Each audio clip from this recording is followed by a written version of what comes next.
Hey, Miss Walker, I see you the first one in the building. Hey, my love, how are you?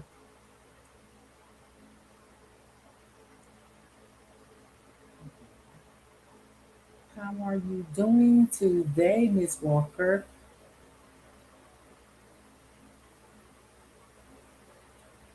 Hold on, let me just pull up my other. Whew.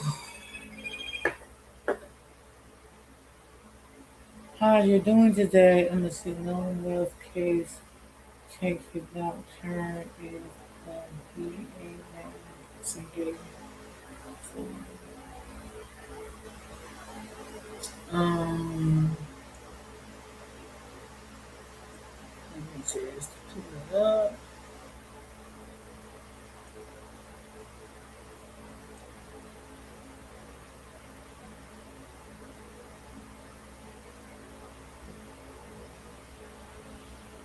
Whew. I feel lazy today, Miss Walker. Oh my God, I feel lazy. Lazy, lazy, lazy. Oh, I feel lazy and tired. Mm. Hey, Miss D in chat. How are you doing, sweetie? How are you? I feel lazy today, girl. I feel lazy, lazy. I had to go out and take care of some business with my daughter because my granddaughter is going back to college. Sunday she's leaving back out again. She was gone,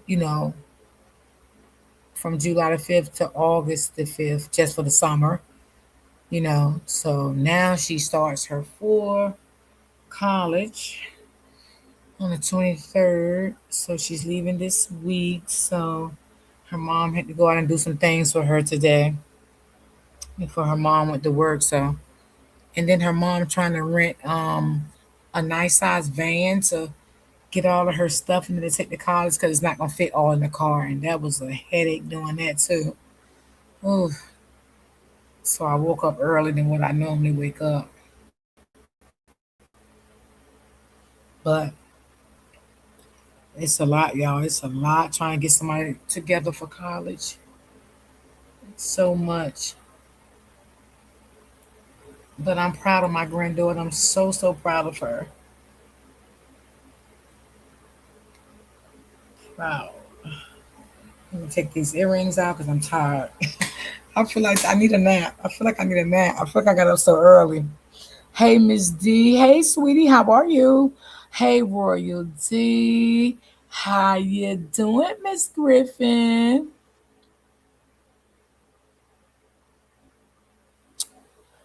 Oh yeah, he had an interview going on with Miss Spicy, right? Is that the interview you had? I was so tired, y'all. Oh, I tapped in a little while, then I tapped out. I felt tired. I think because I got up early and I had to go out. But I think that was the interview, right, Miss Griffin? That was the interview he had with my friend Miss Spicy, cause that's what I call her, Miss Spicy. I love her. Yeah, I know he was on. Yeah, and I think Willie D. I think he could have come on too. I seen something set for him also. Yeah. Yeah, I'd be tired. I ain't gonna lie. I'd be tired. It's been a journey, y'all, helping my granddaughter get to college. Make sure she had everything she needed and stuff like that. It's just been a lot. It's been a journey.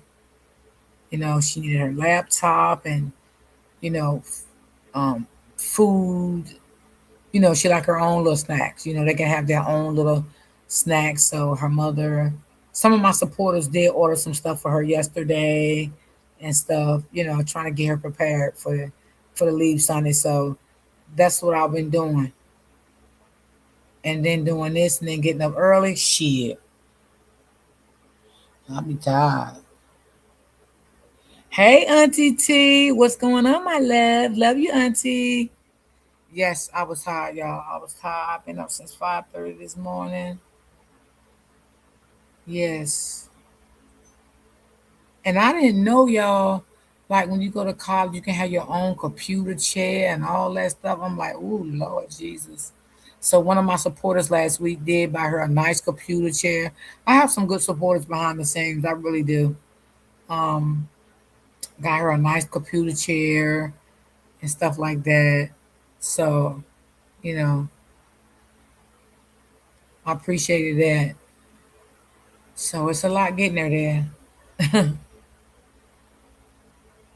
But I'm happy. I'm happy. I'm happy. I'm happy. I'm so excited for her. So, now I don't know the girl name, y'all. I can't remember. Um, hey, my Brittany. I don't know the girl name, y'all. I can't even think straight right now, y'all. Let me get it together here. Don't laugh at me, y'all. I don't know the girl name, but y'all may know who I'm talking about. She a white girl. She's really nice, right? She's been on TikTok. I think I don't know if she got a YouTube channel. I never ran across her YouTube channel, but I do know she got a TikTok, and I do know she got Facebook and Instagram. I follow her on Facebook and Instagram because I don't do TikTok. But I know Karen, hey baby girl. I know they took her TikTok channel, y'all. Anybody know what happened? Do anybody know what happened? See, she need to make her a YouTube channel. Somebody need to let her know in one of her comments. Come on over here to YouTube. Because see, YouTube don't take your channel like that. TikTok is very strict. I've been heard about TikTok. That's why I don't want to go over there. Because TikTok is very strict. They take your channels very fast over there. But Facebook will take your page too now. Facebook will take your shit too. So I think y'all need to tell her to come on over here and make her a YouTube channel. Hey, Auntie Cherry. So yeah, I heard they took her TikTok. Maybe because she's speaking on Nolan Wells' case, and maybe she's bringing out all the facts. So she's, I mean, y'all. I mean, listen, she break down the shit. Okay. Matter of fact, it was the girl I played yesterday, y'all. The white girl I played yesterday is her. It's her. Do you have on two devices? Yes, I do. I have on. Well, yeah, I got two.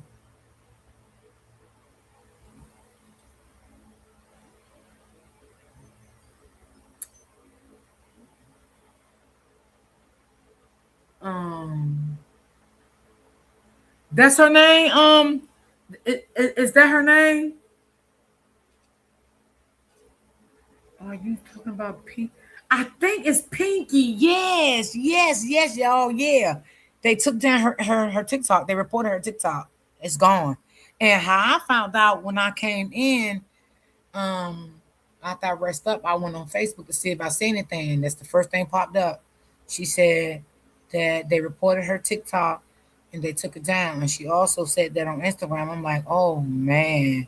Now I don't know about TikTok because I don't have TikTok, like I said. So I don't know, like, if they, I don't even know their payouts and stuff over there. I don't know anything about TikTok. So I do know this other girl that I followed for a long time. She said when someone reported her page one time that TikTok didn't want to give her money, and she made $3,200, y'all. The girl, 3,000 and some dollars. So I don't know how TikTok really run. She got a good, um, yes. Yes, they banned her. That's what she said. Now, when they do that, you definitely have to go on another email. You definitely have to go on another email. So she would definitely have to go on another email. She would not be able to use the same email.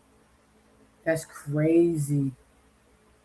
She got a GoFundMe up. Oh, really? Wow. That's crazy. That is crazy. Mm. And that probably was, a source of her income. But like, maybe, I don't know if anybody follow her on Instagram. Maybe they should put in her comments that she should make her a YouTube channel. Because see, YouTube won't take her down like that. It takes a lot for YouTube to take you down, you know? and she would be good over here. I think she better. I think she better come on over here to YouTube. Cause baby, but I heard TikTok was kind of messed up over there. Like they report you fast, they take down your content fast, they take your page. Cause I don't know if y'all know the girl Peach McIntyre. Do you know how many TikTok pages she done had that people done supported her? People done reported her pages. I mean, that girl has so many TikTok pages. I don't know if she got TikTok again now, but she had a lot of TikTok pages because people have really been after her over there too. So I don't know. I don't got TikTok. I don't know too much about them. I mean, I got Instagram, but I don't really like, what I'm saying, do too much on it. I post like uh Nolan, um, what's the other little young boy name, y'all, that was in jail? Y'all know who I'm talking about. In his case tomorrow. I post him a lot. So yeah, I don't know. People just so mean and so evil. They're so evil. Mm-mm-mm-mm-mm. And y'all, before I play this video, I seen on Instagram this morning that another content creator, I don't follow her, but I just ran across it. She played this guy, and they say he's from Florida. Girl, he threatened Nancy, honey. Yes, and she played the video. And he's from Florida. And people in the comments was like, "Oh yeah, y'all gonna go after him? He threatening Nancy. He did. He threatened Nancy, honey, from that last live she did. I think that was yesterday. Um, and I went in the comments because sometimes I go in the comments just to read to see what the comments say. Because somebody thought he was from Mississippi, and no, the people was like, no, he's from Florida. So somebody in the comments went and found who he was and where he lived at in Florida, girl, and put his information in the chat. I'm like, oh my God, these people is crazy. Yes, they put his information in the chat. Carmelo, yes, thank you, Brittany. Thank you, girl. Yeah, she had another page, but Peach have to start over, and she was almost at 1 million, and they took her page. Oh, so you do know Peach? Yep, they be taking her pages like crazy on TikTok. Yep, and she was making good money over there. But I heard you gotta watch what you say, watch what you post. You can't share other, like, say for instance, like on TikTok, if someone wants to put someone YouTube link in the chat, you can't do that on TikTok. You can't promote another nothing else on TikTok like YouTube, Facebook. You can't do any of that on TikTok. They really strict over there. Hey, Auntie Barbara. Yeah, they really strict over there. Yeah, I don't mess with TikTok though. I mean, no. I just try to stay away from too much drama. I don't like all that unnecessary stuff. So I try to stay away. I mean, I like Instagram. Y'all, let me tell you something. I never followed so many people and since this Nolan. Okay. I never followed nobody. I only made my Instagram channel because of some of my supporters that I talk to on the back end, especially when I start to get mods. I want to talk to my mods on the back end, and some of my supporters that been with me for like 5 years, because I never cared about Instagram neither. You know what I'm saying? I just made it, like I said, for my supporters. And just keep in contact with them, and I laugh and joke with them. But I never like wanted to get paid off of Instagram. None of that. It was none of that. So yeah, they're crazy. These people crazy. Yeah, you gotta be careful what you say, 'cause they will report you. They will. And Facebook will take your channel down too. They don't ask no damn questions. When you wake up in the morning, girl, your channel be gone. So, y'all, let's get into this video. Well, it's a live that. Oh, shoot. Okay, let me see.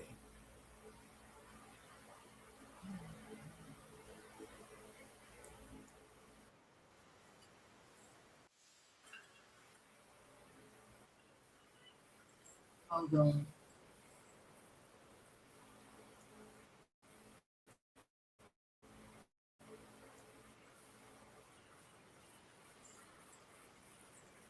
Recent developments in the Nolan Wells case. And of course, last week we talked about potentially indictments that were possibly going to come down. And I was explaining to everyone how that indictment process works out and that the people out there in Mississippi would be in charge of how those cases would come down if there were indictments issued.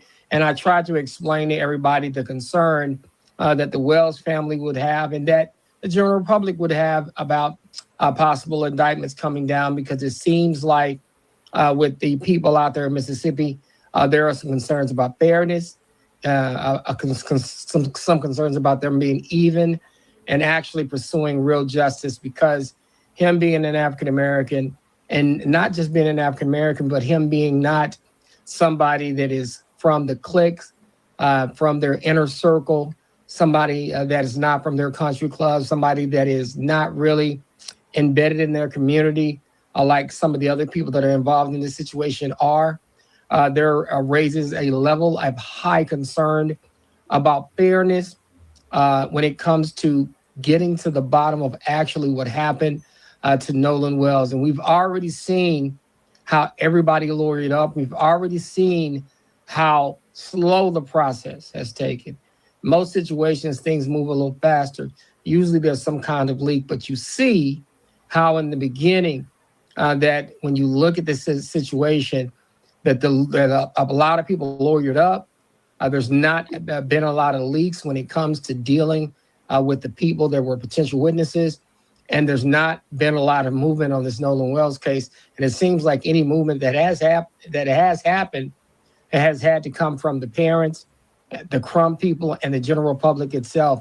It doesn't seem like the people out in Mississippi have made a lot of progress when it comes to actually getting to the bottom of what happened with Nolan Wells. If you don't know me, I'm attorney Calvin D. Johnson. I'm an experienced, almost 25-year attorney. I am a practicing attorney here in Dallas, Texas, licensed by the Texas State Bar.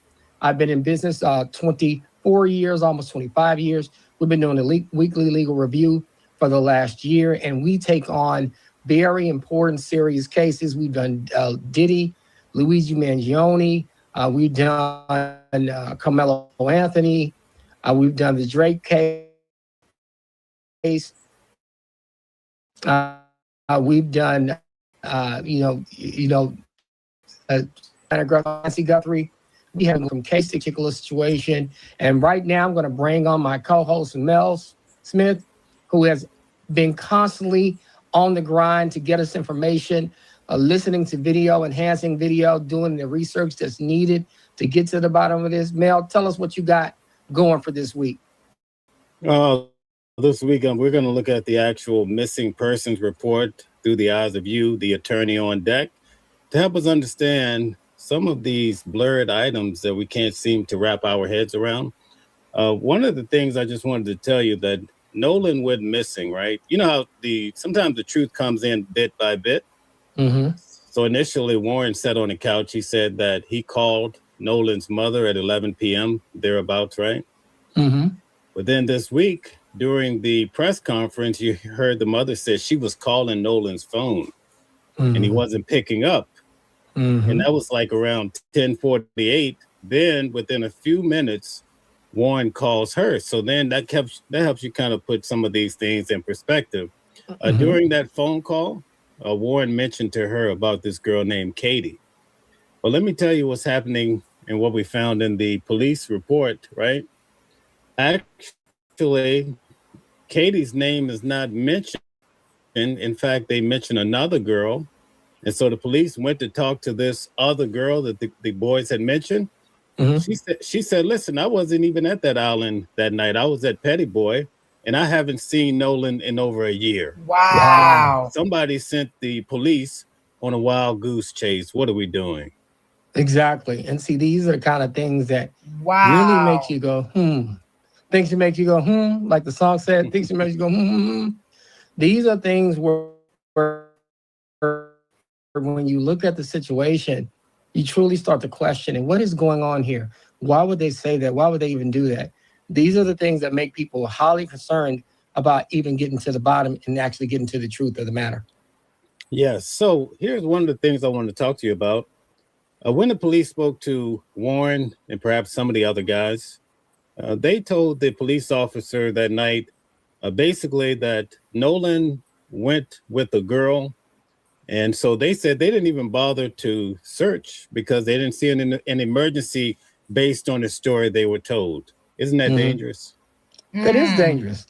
I mean, if nobody's heard from him, and y'all said he went with a girl, and it's an island that does not have like a cell phone tower, or you can't really get in touch with him, you should probably go looking for him. You shouldn't be waiting around. I don't understand why they didn't take more impetus to go looking for him. I don't understand any of that. Yeah, absolutely. Let me ask you this. The day that all of this happened, Warren explained they used three boats. They had the Tide Line, which was owned Hmm. by Bart. And then the friend Wyatt had two boats that was owned by the grandfather. I think one was the, let's see, the Triton. The other one was the Palm Beach. Hmm. When I went through the police report, I want to put that up for you. When you go through the police report, it doesn't even mention the third boat at all. It's as though the Palm Beach doesn't even exist.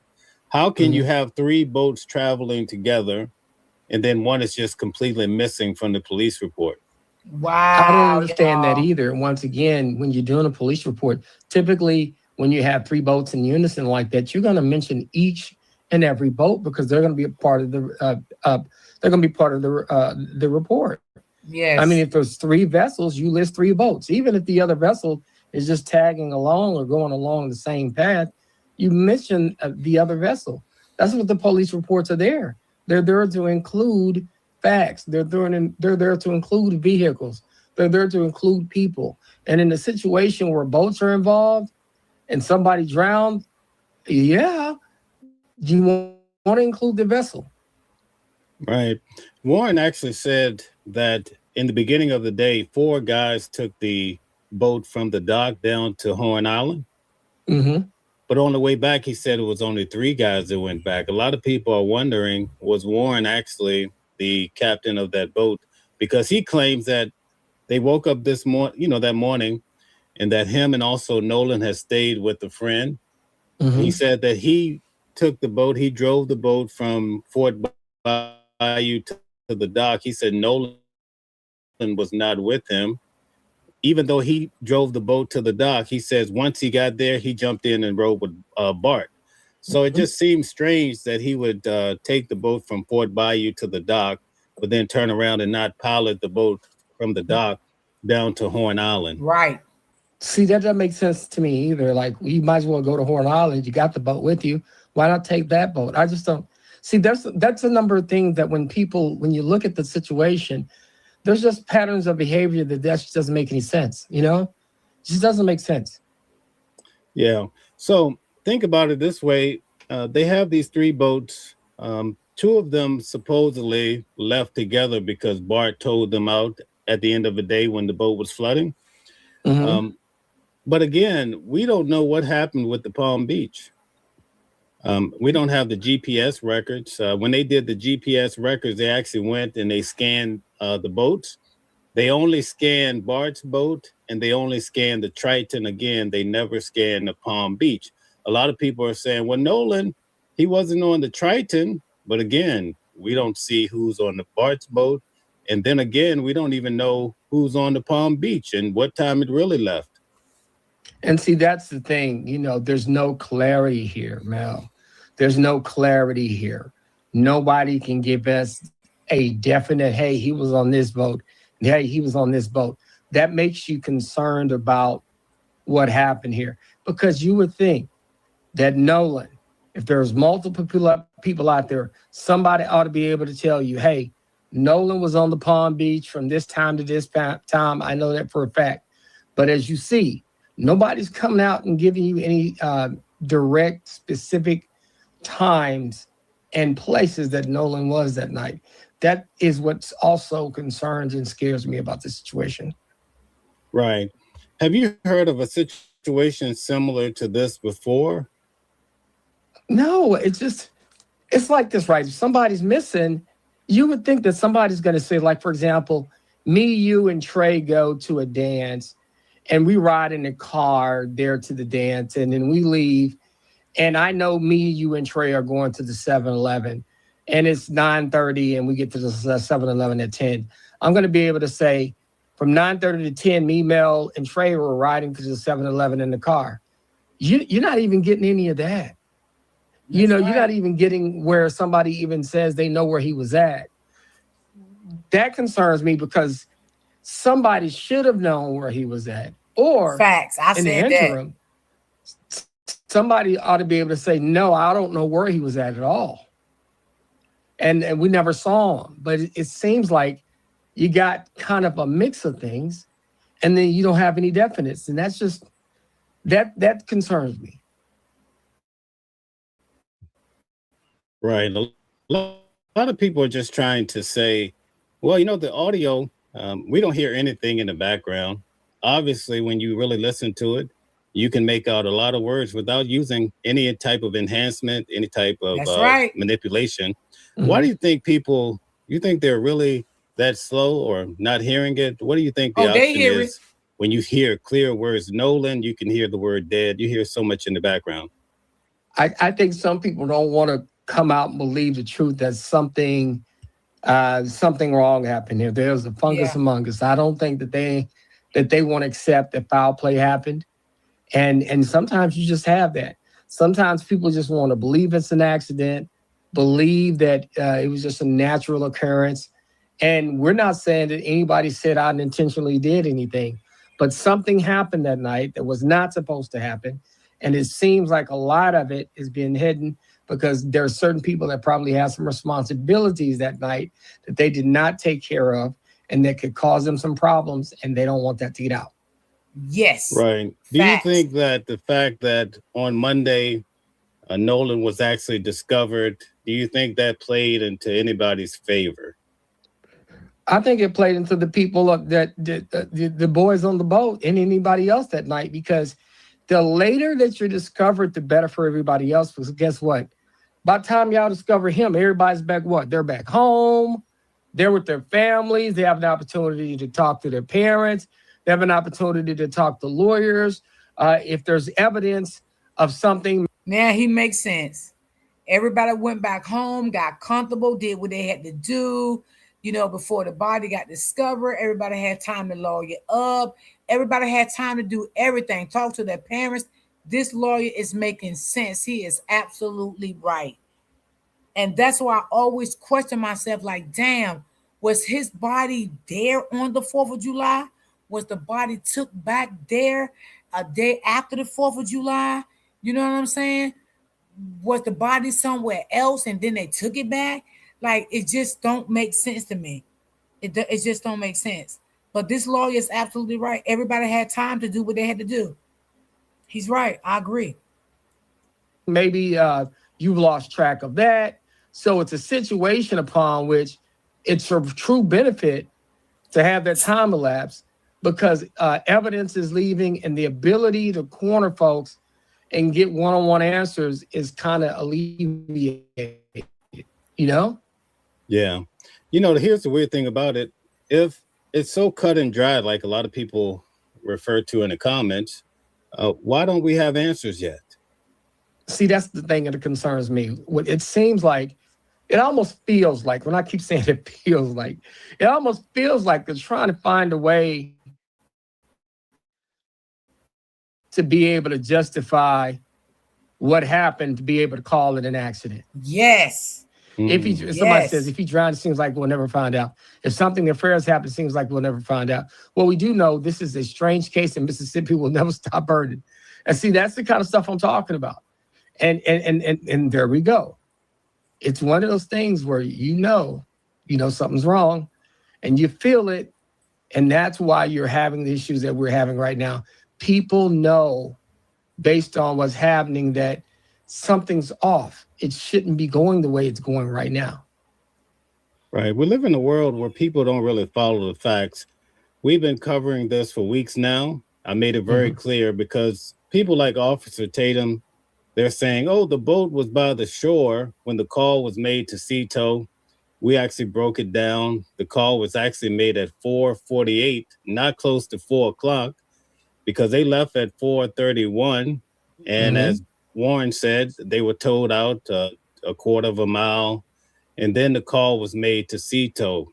Why do you think Mm-hmm. it's hard for people to capture just those basic facts? I think it's hard because people, I hate to say this, the longer this case goes on, people really, really want to tie themselves to a conclusion.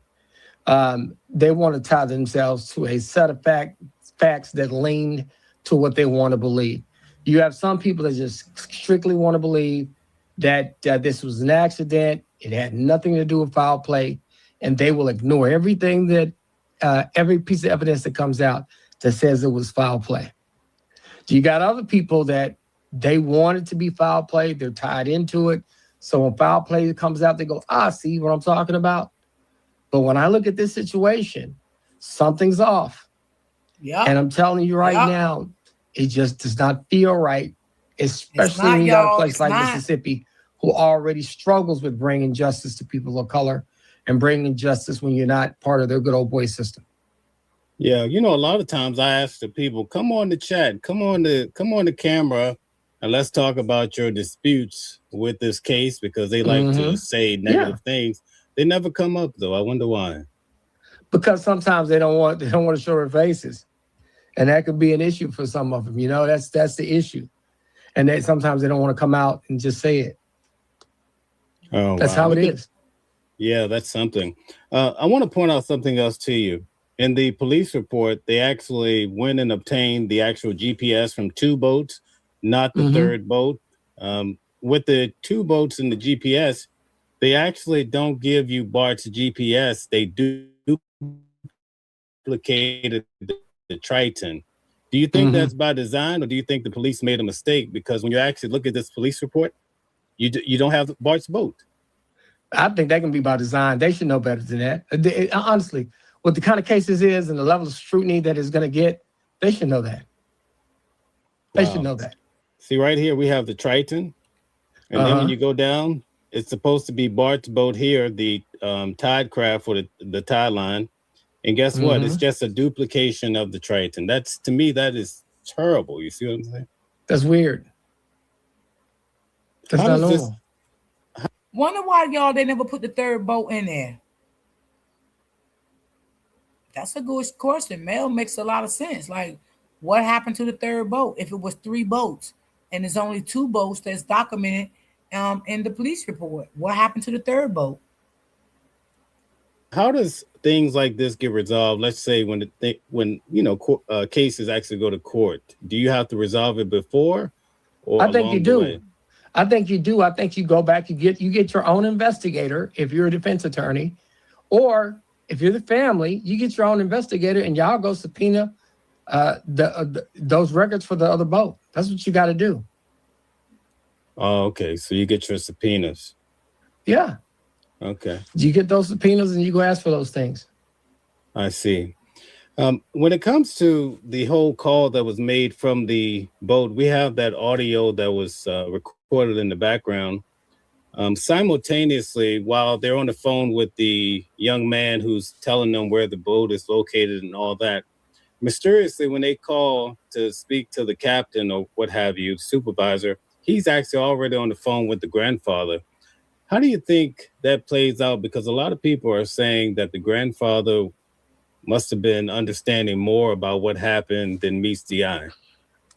And see, he may have. He the grandfather's a little older.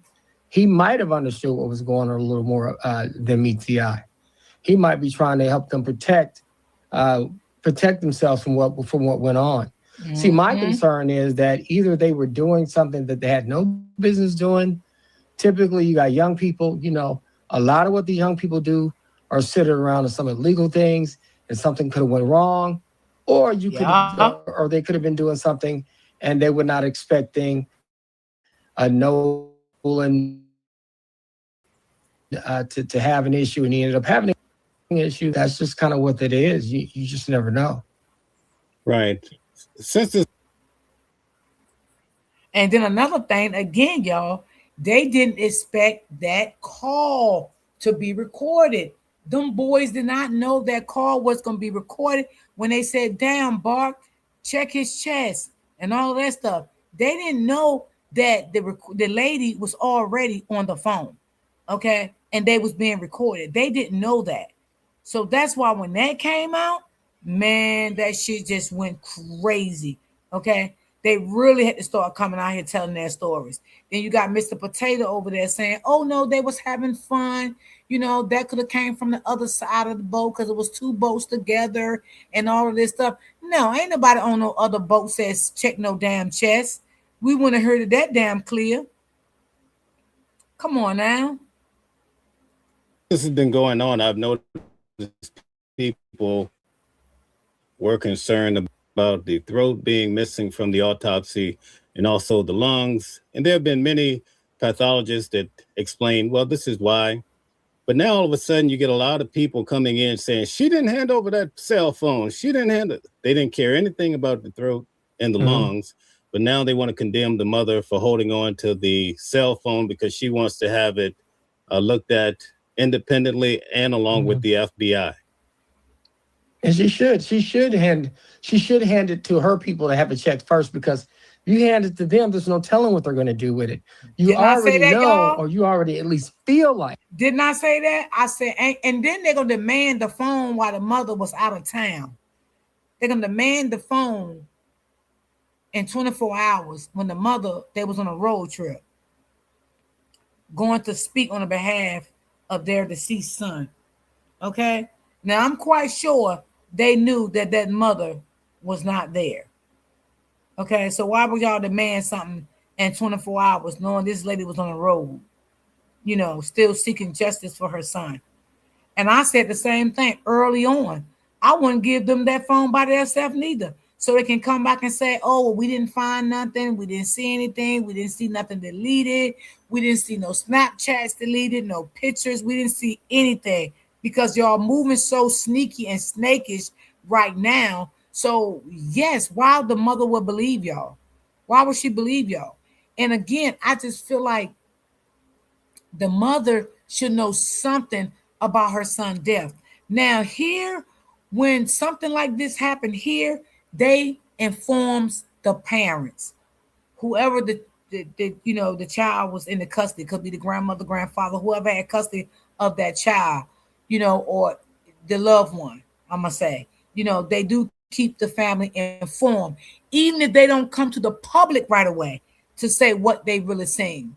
Okay, they keep the family informed here, and that's why I still find it strange that they have not told the mother nothing in over a month. The last time the mother spoke to them was July the 14th or 15th.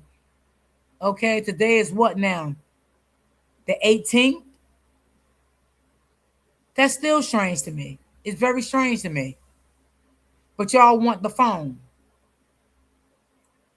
Like, that something is not going right over there. Yup. So, yeah, y'all can have it after we finish with it. I would, if I was a mom, I'm going to have somebody that I trust look at it first, because obviously, the authorities are not, let's say, being as forthcoming or forthright as they could be. Wow.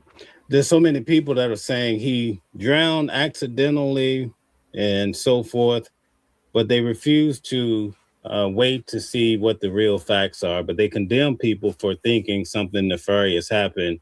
Why do we get this mixture from people? You got some people that truly want to believe that, hey, this is 2026. The days of the good old boy and Dixie is over. There's fairness here. There's nothing wrong here. This was just an accident. Everybody should go back to living their lives, because these boys would never do anything like that. And Right. y'all are just making stuff up before, for the political scope of things. And some people feel that way, and they're going to feel that way no matter what situation occurs. But the reality of the matter is, this could very well be something that happened that shouldn't have happened.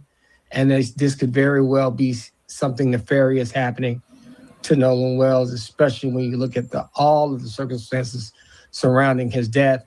It would raise a high level of concern to anybody, not just them, but anybody. Right. Right. Do you think it harms the case of the young men that they continue to go on with Officer Tatum and answer these questions and also say, well, we're not geniuses. We can't just kill someone and get away with it or whatever they're saying. What are your thoughts on that? I think it does hurt their cases. I think going on a platform like Officer Tatum, I don't think he's helpful. I think a lot of people know that he is going to try to get a particular answer. He's not going to grill them hard. He literally lets Did, them go on and say stuff that's say favorable to them. He doesn't challenge them a lot. So I think didn't I say that, y'all, on his platform because he's not gonna ask the hard core questions that need to be asked.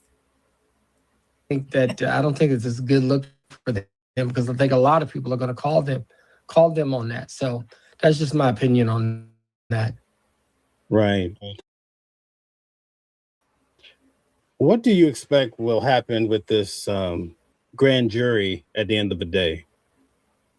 I don't expect any indictments to come from it. I think they're just going to try to rule it as an accident. There's nothing else to Wow. prove that anybody else did any wrongdoing because what you got to do, remember, to indict somebody, there's going to have to be a likelihood that you can show a particular person committed a particular act that caused a particular act to happen to the particular victim. And I don't know, first of all, if a case will be brought to be able to show those things.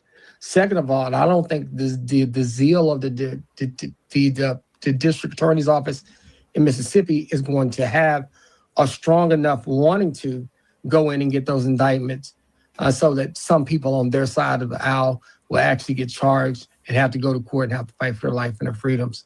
I just don't think that that's going to happen. I think that's unrealistic, especially in a place like Mississippi. Yeah, but with the history, the past of Mississippi, and the public is really following this case tremendously. They want answers and they want justice. I mean, what happens if the local authorities come back and say, oh, there's no there? Yeah, just, at the end of the day, what are you going to do then? Well, I guess you could try to call the federal government in, but what else are you going to do? I mean, what can you do? They're going to be the end all be all unless you get the feds involved. Because if they said they're going to file anything, then what do? File a civil suit in Mississippi? Good luck with that. So, what are you going to do if they don't do anything? Right. Is there any other measures to have? Yo, I was thinking the same thing he was thinking when it comes to the lawsuits too, y'all. I was thinking that. I told you I be thinking a lot, just some stuff I just choose not to talk about. But I was thinking the same thing. You hear what he said? Good luck with the lawsuits. Wow. Wow. That is crazy. The feds get involved, the FBI. We saw what Ben Crump was saying this week. They want to get them on the job. Sometimes there is when you go and see an investigation, you see people not being as forthcoming. I think if you look inside a case and there's multiple errors of the way that things are handled, then you're able to go in and ask the federal government sometimes to step in because you might not be able to trust local, state, or county law enforcement to do the right thing, So sometimes that can happen where they can step in. Okay. So having the magnitude of Ben Crump, that doesn't give you any pull with having it No, investigated? I was trying to think. I was like, in Mississippi, I just don't think it does. Damn, they I bad out think there. God damn. I think Ben Crump applies some pressure somewhat because he's gonna put that light sitting over my head. It's gonna spotlight you some, right? But I don't know if it's gonna, you know what I mean? I don't know if it's gonna cause the additional needed pressure to make you go do what you're supposed to do. Right. A lot of people say this is not about race, but do you think if the tables were turned, do you think we would have seen some arrests by now? I think it would. I think you would have. I think there'd be more of a thorough investigation. I think people lawyering up wouldn't happen so quickly. I think you'd see things in a different light if the situation had changed. Do you think the audio is the primary catalyst as to why this should be looked in deeper? Oh, definitely. When you hear that audio, it just doesn't match up with what's being said and what's not being said. When you have audio like that, you got to look into it because it says something else happened. Anybody listening to that audio that you have is going to go like, wait a minute, that doesn't seem like an accident. That seems like something else. I mean, Right. and you got to get up and go look into it to make sure it's not something else. Wow. I'm just so shocked that we don't have more people in authority really looking deeper into this audio.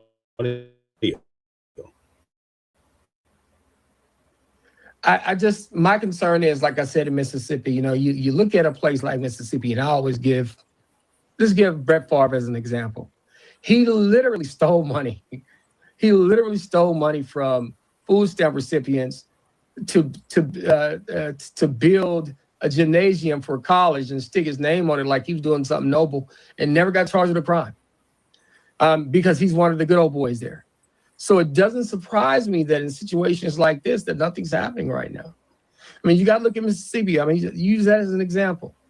He basically depleted money from people who need it to be able to eat. And he got charged with nothing just because he happened to know the right people.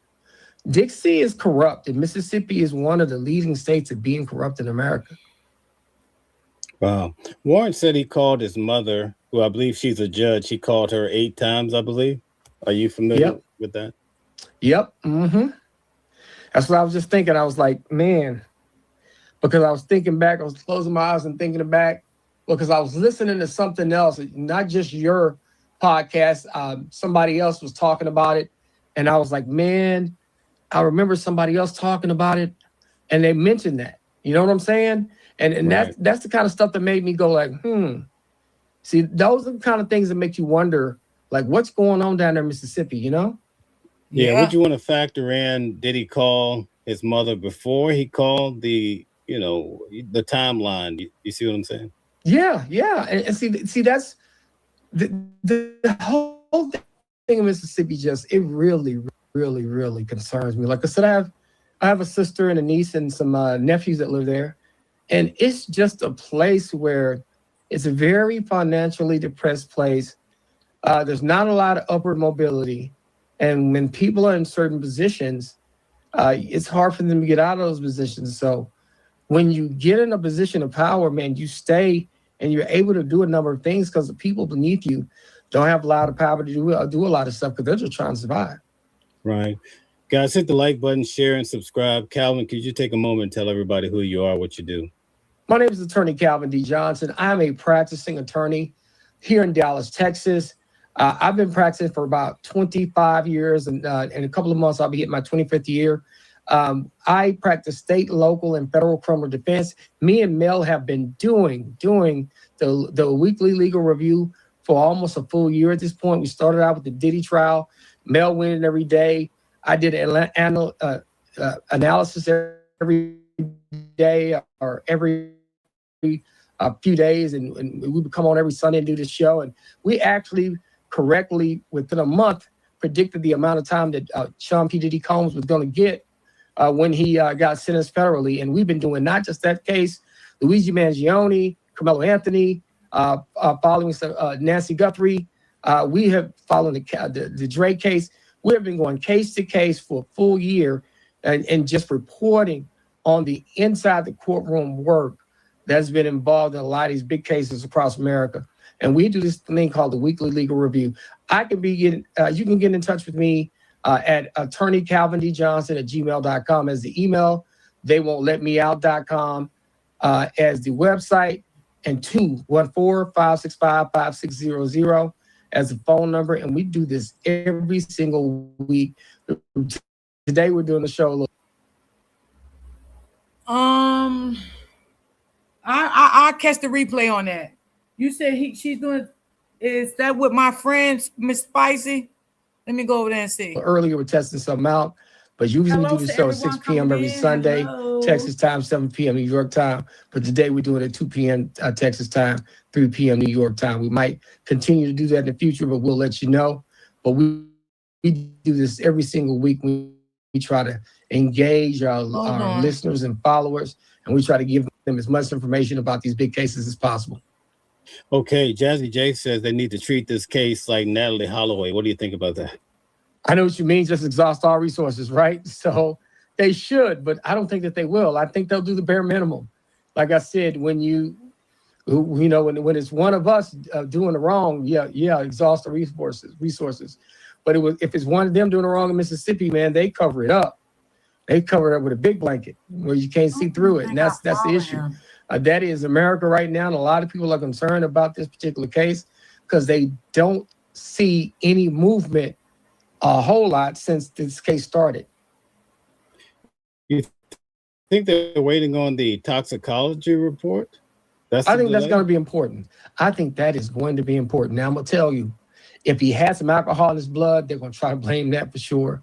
If he had an illegal substance in his blood, they're definitely going to try to blame that.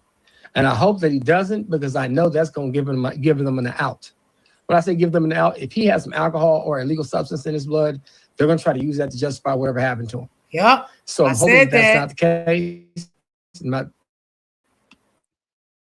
bringing that into question. But if the autopsy hypothetically would have something in there, it's going to give them a lot of leeway to be able to say, see, it was an accident. You know what I mean? And I'm hoping that that's not the case. When this case first started, there was so much activity from Ben Crump's page as far as posting things.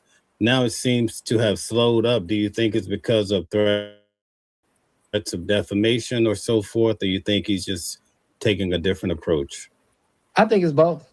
I think he has to be very careful about how he moves, because you don't want to say the wrong thing. You don't want to get sued. But also, I think the defamation thing is serious, because you don't want to spend money fighting lawsuits on stuff like that. You got a lot of work to do. Somebody like Ben Crump, you're fighting cases across the country, as well as you got this case and other cases. You don't want to be spending your time fighting all these cases when it has nothing to do with the work that you're constantly doing daily. So having to fight a defamation case that can be avoided is something you want to try to avoid, you know? Right. So the fact that we're so far into this without hearing anything, and we heard from Ben Crump, and he basically broke down, Right, the Auntie whole Barbara. It's not preliminary about the autopsy. lawsuit. He That's said how that they they didn't really have anything keep the solid, but they case couldn't open. rule out foul play. But still, a lot of people say, listen, you have no there there. Do you think that set the stage for them to come back and say, oh, there's nothing to this, keep moving? I think you're right. I agree with you on that. I think, yeah, I think they will be able to try to say that. So, and you nailed it Yeah, I'm on the gonna head. put I a don't have to post up for answer that. him, That's just, Auntie, that's a way that they for can his actually get birthday. to where they want to be I'm when gonna you think make one about as it. soon as I get off. Wow. That could be very detrimental, I guess, to the family, right, of Of Nolan course. Wells. Of course. And that's sad, but that's just, that's Mississippi, man. It's just like, And man, y'all, I know sometimes when we cover cases like this, sometimes it's things that we don't want to hear. But I always say we have to always keep an open mind when it comes to cases, and especially all depends on what state it is, and if we know how the state be coming. You understand what I'm saying?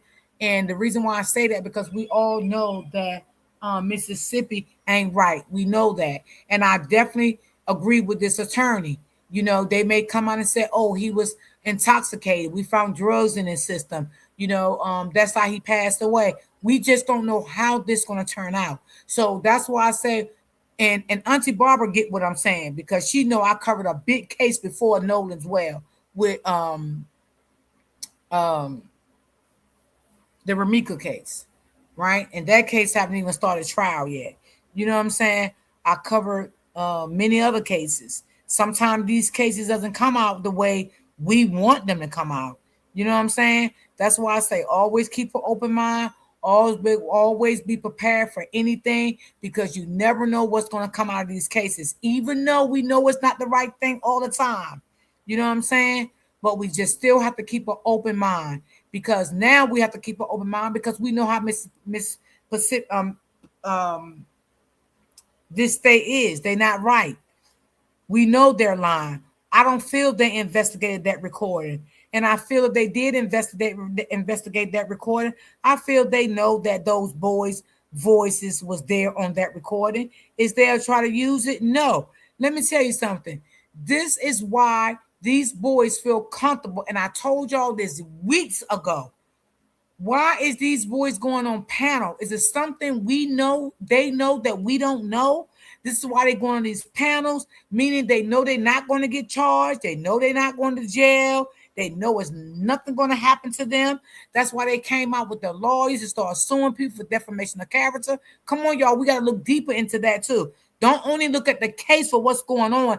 Let's look at the outside of this case, that what really can go on, what really is going on here. We know why they're going on these platforms spinning the narrative. We know all of that. But would the justice system look at it as are we looking at it? Absolutely not. And if you want to be honest, I feel social media cracked this case and they haven't did nothing. Do we know for sure that they are really investigating? No, we don't know that. We don't know that.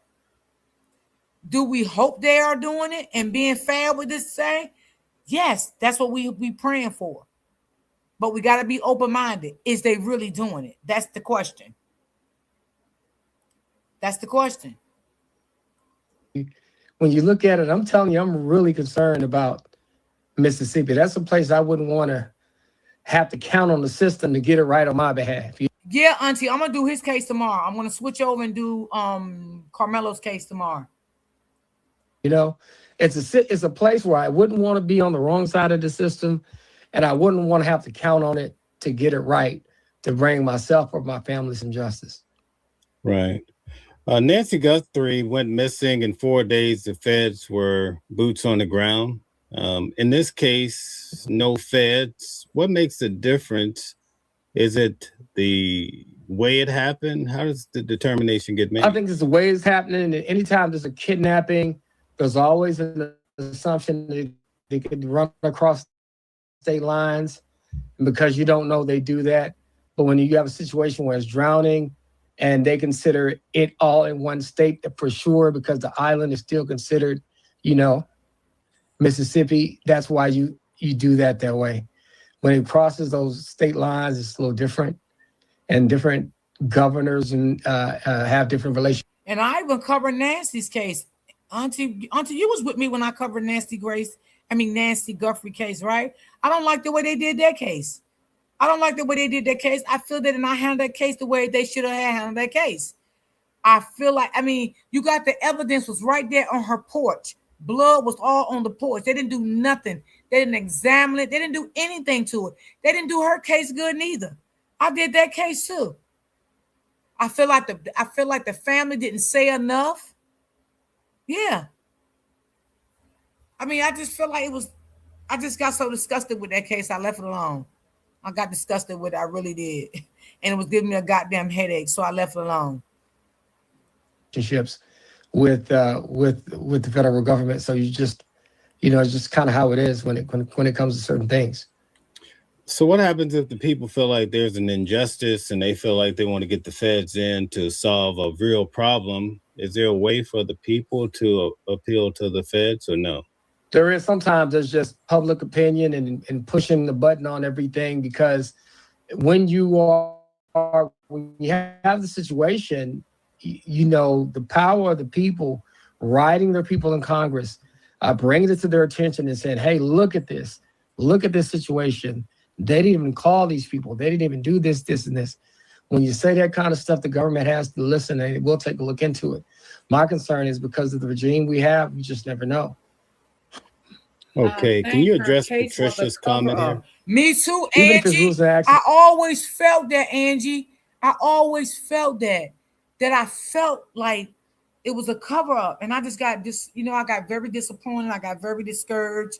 And I just left the case alone. When I started feeling like that, I just move on from cases, and I did, because it really hurted me, because that could have been my mom, my grandma, anybody.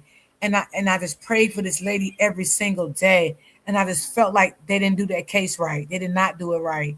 And, like I said, I'm not racist or nothing, because I want to cover the case if I was. I just feel like her family wasn't. I just feel like the family wasn't doing much. I feel like the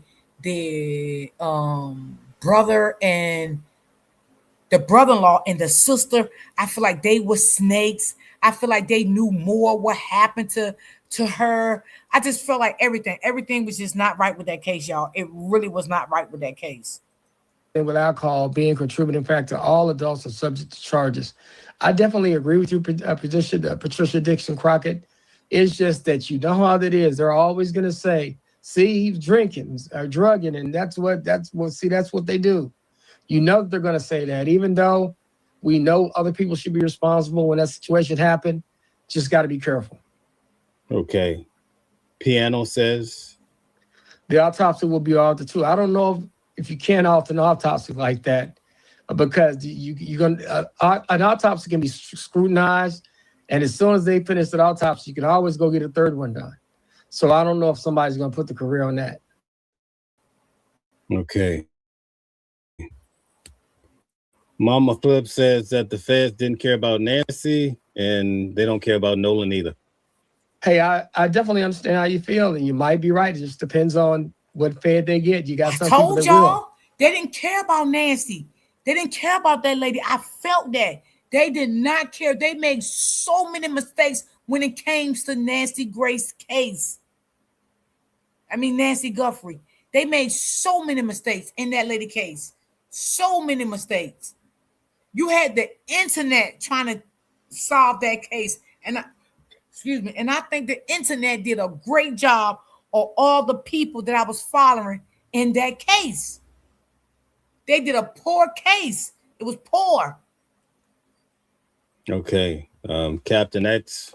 Horn Island is on federal grounds. Oh, you're right. That is true. And once again, that could be another reason why the feds could come in. And who's to say that the feds are not going to come in? And let's say if Mississippi fails to do something, they might. Isn't there a such thing as coming in too late? No. Sometimes it requires you to come in late, depending on the situation. It's better to come early, but sometimes you have to be late. In the case of Nancy Guthrie, when it came to her Ring or her Nest camera, because she didn't have a subscription, they said that a lot of the video was recorded over and they lost it forever. So are there things that could develop here because the feds coming in maybe a month or two late that they can't retrieve, you think, or no? I think there is things that could be lost because the quicker the feds get in, the better. The feds have more subpoena power. They have more expansive knowledge. They have more officers. They have more ability to work overtime. They just got a better system that's going to allow them to do more. When you have a local municipality, a local police department, or even a state police department, they're working on a budget and they try to keep everything, kind of down. Man, the federal government, they spare no cost when they go after you and they're looking into something because they don't have to. Piano says this will be another JFK case. I don't know about that, but we'll see. We'll see. Just who knows, Okay. Have you ever thought about if, let's say, the family had approached you, is this a case you would have been able to taken on or no? Me, probably not, because I'm not more of a civil lawyer. I would have directed it to somebody who deals with this kind of stuff on a regular basis. Because I mainly handle criminal cases just from the beginning when somebody's charged with a criminal offense. When it gets into the minutia of other things happening, let's say somebody else dies and the family is trying to figure out was there foul play in this, were things done right, were things procedurally done, have they been done right? It's not an area where I go into. There's specific lawyers that do that. I'm not one of those. I mainly do front-end criminal defense work, With a lot of lawyers, there's civil lawyers, family lawyers, there's criminal lawyers. There's criminal lawyers that do Fed cases, which are a little extensive, like me. There's some lawyers that just try to do the easier cases, do misdemeanor cases. It just kind of depends. Right. I think in this case, if I'm not mistaken, the mother said that Ben Crump had contacted her. And see, that's the thing, That's why you got to be, you just got to, in this situation, you just got to pay attention and really look at things to see what direction you want to go to. Like with mom, right? Mom has to really think about who she wants to help her. Is Ben Crump the right person to help her? Is Ben Crump going to get her where she wants to be? It's the same thing that happened, like I tell you, in the Carmelo Anthony case. I was closing my eyes thinking about this. You know, some people are going to bring certain kinds of attention, right? Sometimes having a Ben Crump is good because people are going to go, oh, Ben Crump's in town. And you're trying to draw attention to your case. Attention to your case probably is a good thing. But if you just kill somebody, and you kill somebody in a state like Texas, and you kill somebody in a county like Collin County, drawing attention to yourself maybe isn't the right thing to do, right? So having a Ben Crump in a state like this, in a place like this, might be something beneficial. So it just kind of depends on who contacts you and who you want to work with. Okay, Dory said they contacted Ben Crump. So if that's the case, then we'll stand with that. So we pretty much reached our time. Would you like to close us out? Yeah, I'll tell you this, and this is the thing, y'all. Listen, we talk about this case. We try to bring up as much information as possible. I'm trying to just think about everything, trying to make sure that we cover everything. And I'm trying to run back through my head as I close my eyes, trying to remember everything that's been going on with this case. We want to try to bring you as much as possible when it comes to this Nolan Wells case. It's very important. Like I told you guys before, growing up, I actually had a friend drown early in his life, and he got pushed into some water, and they searched his body. His body kind of floated up to the top of the water later on. And so when we have situations like this, trying to get justice for a family is very, very important. And we hate to see stuff like this happen to people. So listen, in the future, we're going to try to push as much as we can. We're going to try to report on this as much as we can. We're going to try to bring out as much information as much as we can so that we stay on top of this. We're going to try to make sure that this case gets as much attention as it should get, because we want the truth to come out and we want the family of Nolan Wells to have peace. Next week, please tune in. We're going to be rocking out again on the Weekly Legal Review. We'll probably be showing at 6 p.m. Texas time, 7 p.m. New York time. And we're going to be going over this case as well as others. And we're going to be updating you on what's happening and what's coming next. Once again, thank you for tuning in. Tune in to us next week. Thank you, Mel. Thank you, everybody, for continuing to rock out with us. And hopefully you get to rock with us during the next big case in America. This channel is growing. Please subscribe to Watching the World 777. And if you need some help, call Attorney Calvin D. Johnson at 214-565-5600. Thank you, and we are out. And y'all, this is why that I always say, hold on,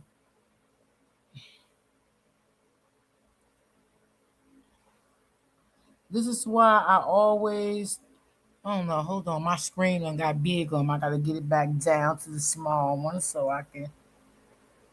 Okay, so this is why, y'all, I like to play different people stuff, because I'm a type of person, y'all, I love to get different opinions, meaning how other people feel with any case that I cover. I like that. Every now and then I play people that I know, but then sometimes I like to play other people that I see, because I like different perspectives on different things on any case that I cover. But yeah, that other case was crazy. I had to leave that case alone. It was just too much. I felt like they wasn't doing a job that they could have did better. I just, I'm just gonna be honest with y'all. Y'all be honest. I don't think that lady's alive anymore. I don't believe so. I believe that that lady is deceased, and may God rest her soul in peace. And I hope that whoever took that lady and did anything with that lady, I hope they get brought to justice and they find out who the person was.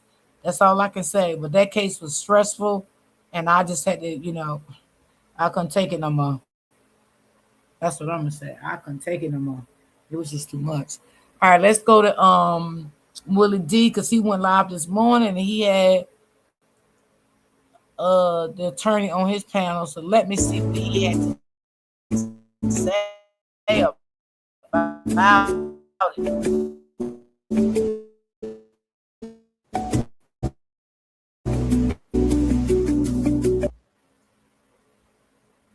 now threatening this case to go investigate a little deeper.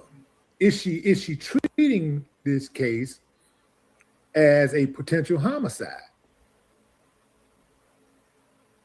That's true. What do y'all think? Give me a thumbs up if you say I don't yeah. think so. Thumbs down if you say nah, man, nah, she ain't serious. She ain't serious. I don't think See, she's serious. I haven't seen the DA publicly announce that Nolan's. But if y'all can remember, I don't know who said it in the beginning when they had that press conference on July the 14th or the 15th. I forgot that content creator name. They was like, don't believe that DA, they is snakes. They'll laugh in your face and cut you in the back. I can't remember who said that, but they said it. They said it. Death has officially been ruled a homicide. So I got to put that out there right now. That's important. But look at how this case is moving. The DA has already said the investigation is going before a grand jury. Nolan's official autopsy has been completed, but the results haven't been released publicly. There's an ongoing fight over digital evidence. Nolan's cell phone is now moving toward a joint forensic examination, and the prosecutors are continuing to gather evidence instead of simply accepting the original narrative and closing the case. So what exactly are they investigating? Because if authorities were completely satisfied that Nolan accidentally drowned and nobody potentially committed a crime, why does this investigation appear to be getting more serious instead of less serious? That's the question. And there's a major distinction here, fam. A homicide ruling doesn't automatically mean murder. Homicide simply means a person's death resulted from the actions of another person. Whether those actions were criminal is an entirely separate situation. But we don't even publicly have that determination yet, fam. The autopsy results are being withheld pending grand jury review. And that makes those results even more interesting. What did the medical examiner find? What is Nolan's official cause of death? What is the manner of death? Accident, homicide, undetermined. We know that the medical examiner in this case, who has been the medical examiner for some other cases where Black people mysteriously were ended up dead and the suspects were white, we know that she'll pick any one of them. She'll pick anything but homicide, actually. She loves to rule suicide when Black people could turn up dead. Suicide, even if they get hung and even if they're found hung with 2 broken legs. Suicide. Even if they're found hung with no arms, they committed suicide, they hung themselves. We don't know, but somebody does. And that makes this situation so frustrating. The government possesses information that could answer some of the biggest questions surrounding Nolan's death, while the public and Nolan's family are still waiting. Then there's Nolan's cell phone. Everybody talking about the cell phone right now. The family has now agreed to a joint forensic examination. Good. Examine it. Because that phone may potentially help establish Nolan's movements, communications, and timeline during his. And y'all, just say if they get the phone right and the phone, comes back, things was deleted out of Nolan phone. Tell me, what do y'all think they're gonna do next? I just want y'all opinion. What do y'all think they would do next? What do y'all think? Especially if the mother team be there and their team be there, and it comes to find out that they track everything down. Nolan was not where they say they was at. They lied about that. They lied about everything, right? Or some things in the phone. Okay. What do y'all think they may do? Do y'all think they may start still spin the narrative of what really happened to Nolan? What do y'all think? And sometimes I just like to ask the chat that because I like everybody's opinion when it comes to things. So what do y'all think?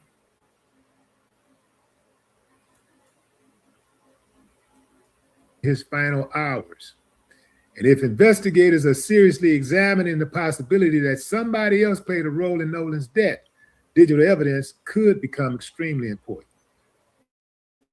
Who communicated with Nolan? When? What does the location data show, if recoverable? What photographs or videos exist? Does the digital timeline match the accounts investigators have received? Those are questions investigators should answer with evidence, not speculation. And here's why I'm watching the DA very closely, fam. First and foremost, I do not trust her. We're now hearing that this case could reach a grand jury within roughly the next month. Grand jurors could potentially hear evidence the public has never seen. They could hear witness testimony. They could receive forensic evidence. They could learn what's in that autopsy. And depending on what the prosecutors present, they could ultimately be asked to consider whether the probable cause exists. It doesn't mean Nolan's friends committed a crime. And it definitely doesn't mean we should declare somebody a murderer based on internet theories. But it does mean this case is still alive. And that alone matters. Yeah, it is Essentially, sad. It's very there was sad, no Auntie. Very indication of sad. foul play. Well, let me back up. That wasn't the public's narrative. That was the sheriff's narrative, John Ledbetter. And I always say if John Ledbetter, he would know better. Anyway, moving on. It's under wraps. Nolan's phone is being pursued for forensic examination, and a grand jury is expected to review the investigation. That's movement. So I'm not telling you the DA has officially declared Nolan's death a homicide. She hasn't publicly done that based on anything I've seen about that was out there. I haven't been able to verify any of that, but I am asking something different. Has evidence caused prosecutors to take a harder look at the possibilities that weren't being publicly emphasized at the beginning? Because if the answer is yes, that's huge. If the answer is no, then eventually, evidently, the DA needs to explain exactly where this investigation stands. Either way, the next few weeks could tell us a lot. Watch that cell phone examination. Watch that grand jury. And most importantly, watch what eventually happens with that autopsy. Because once the official cause and manner of Nolan Wells' death become known, the entire conversation could change overnight. And if that happens, look out, because there's clearly a line drawn in the sand for people who support Nolan Wells and those who support the people accused of being involved in his death. Joining me now, right now on Willie D Live, is my main man, Jack Palmieri, Attorney Jack Palmieri. Attorney Jack Palmieri to help us make sense. Jack, how you doing, man? Very well. How are you? I'm great. I'm great. I'm doing great. I don't want to alarm you. You're starting to sound like an attorney. You know what? When I was saying that, I was like, "Man, this sounds like something Jack would say." I'm sorry to rub off on you. You keep terrible company. Hey, man. Hey, I do what I can on a small budget. Jack, thank you for having me. Yes, sir. Absolutely, Jack. What would you tell prosecutors? What would tell you that prosecutors are now treating this as a potential homicide? All right. The fact that, people don't always realize is the prosecutors are not beholden to what law enforcement does, meaning whether or not police make an arrest or charge you with crime A, the prosecutors can choose to proceed with crime A They can add crime B. They can drop crime A. If they're not satisfied, they can go forward on their own. And it sounds like whatever we've said, whatever we think, whatever law enforcement has or has not done, prosecutors are moving forward on their own. They're ready to convene the grand jury. It means they are bringing criminal charges against at least one person for something. And that's good news. That's progress. Yeah, yeah, absolutely. What changes legally when a suspicious death investigation becomes a homicide? Well, I mean, the gravity, it's, the stakes are higher now, where let's say you had a tampering with evidence charge, you're talking, third degree, second degree felony, still important. But when you get to homicide, you're talking first degree felonies, you're talking possible life sentences, you're talking about all chips in the middle. I mean, homicide's as serious as it gets. It also means that the burden becomes that much more scrutinized. Whereas you may forgive a crack in a prosecution case on a lesser charge, when it's homicide, you're accusing someone of being the reason someone else is dead, and it's going to be all eyes on that charge. So for them to be going down that road, the prosecutors have a higher burden ethically than the police. It means they believe in good faith they have something against someone. Could the completed autopsy be driving this shift behind the scenes? I think so. I think no matter what the autopsy is, it helps that it is completed.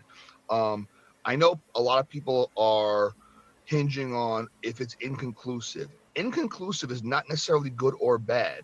It just means we couldn't rely on the autopsy for a cause of death. But I think it will rule out that he didn't die of old age, right? He didn't die of a heart attack. So if all of the criminal possibilities are in play, that is still good from a prosecution standpoint. The fact that it doesn't say conclusively from a forensic standpoint he died by murder, it doesn't rule it out either. And that's why you have, we talk about some circumstantial evidence or witness testimony. So I think it sounds like whatever the forensic examination says does not hurt the prosecution. If it helps or not, different question. Yeah, yeah. But would the prosecutors need evidence of murder or merely evidence that another person caused Nolan's death? I think evidence of someone causing another death is sufficient. Like you said, homicide, there's a lot of degrees of homicide. There's intentional homicide. I acted so recklessly that I caused a death, like you said, in vehicular homicides where you drove 150 miles an hour and were changing lanes and you sideswiped someone, causing their death. So it doesn't need to be an intentional, premeditated homicide murder charge. It could be, but if anyone is in any way directly, indirectly responsible in some degree for Nolan's death, all bets are off. So if this is let's say this is treated, as a homicide. Let's say this is being treated as a homicide. Why hasn't there been any arrest? Well, it hasn't been an arrest because law enforcement has chosen not to make the arrest. But if the prosecutors get the indictment, that arrest is imminent. So we haven't seen arrest because law enforcement didn't feel. I don't want to say what they felt. I have no faith in law enforcement in this case. But for whatever reasons they have, I believe it ain't been no arrest because they trying to cover it up. Because I believe it could have been a lot of people arrested by now. That's just my opinion. I believe it was a. I'm not even an attorney and none of that, but I just feel like with all these evidence have came out, I feel like it was enough. Just like that judge said many a times that it could have been an arrest. I do believe that. they've not committed to the idea of probable cause that anyone is criminally responsible to any degree for Nolan's death. Prosecutors don't have to wait on that. They don't have to sit on No, that. they know it is. They know it is. They just don't want to do that. They don't have to accept that. They say, no, we think otherwise. Unfortunately, the prosecutor can't make the arrest directly, independently. They need this grand jury to give them the indictment, give them the true bill, bring down the charge, and then you're going to see a warrant for an arrest. It comes with the probable cause for a true bill. There'll be warrants for arrests. How the law enforcement is moving in this case. I don't like how none of them moving. Government is, the governor is moving in this case. Like it seems like everybody with some type of authority in Mississippi are all compromised, and they all seem to be leaning towards foul play. I personally think if there is an investigation, I think it's a dog and pony show, because it don't take this long for us to see no damn results of an autopsy. Yes, come on, Willie. Especially in a priority case like this, a case this big. This is an international case. Yes. In Mississippi, you got it.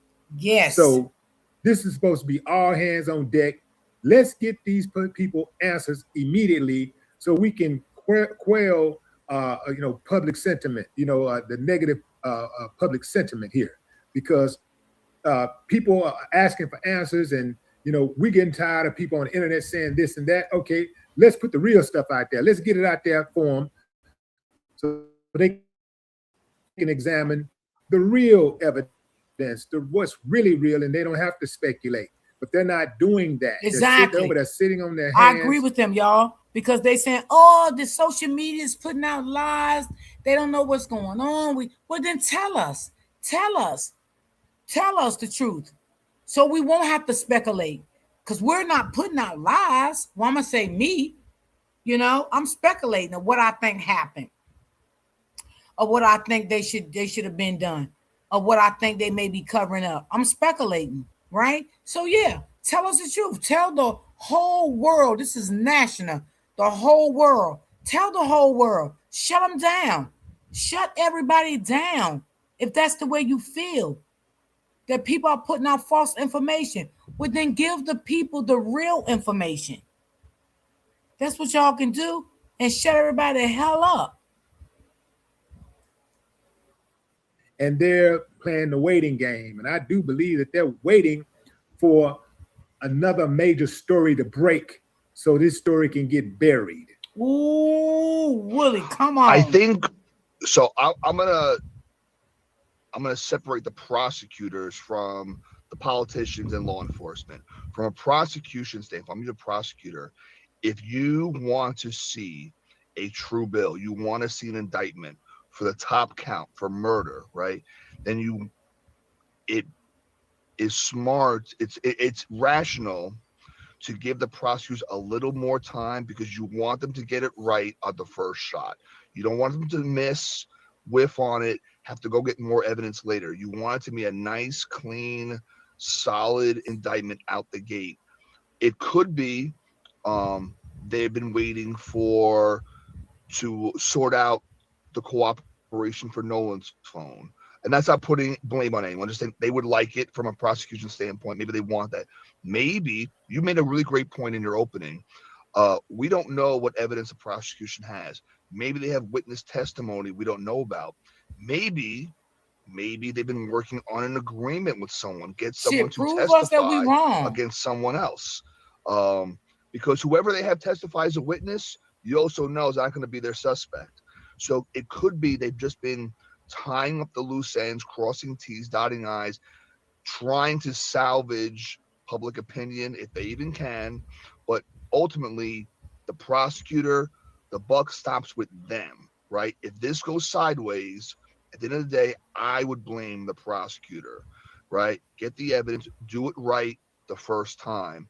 And if it takes a little longer, I'd rather see that than rush it and muck it up. You've been covering this case now. I've been watching a lot of your videos and stuff, and you've been bringing up some good points and analysis.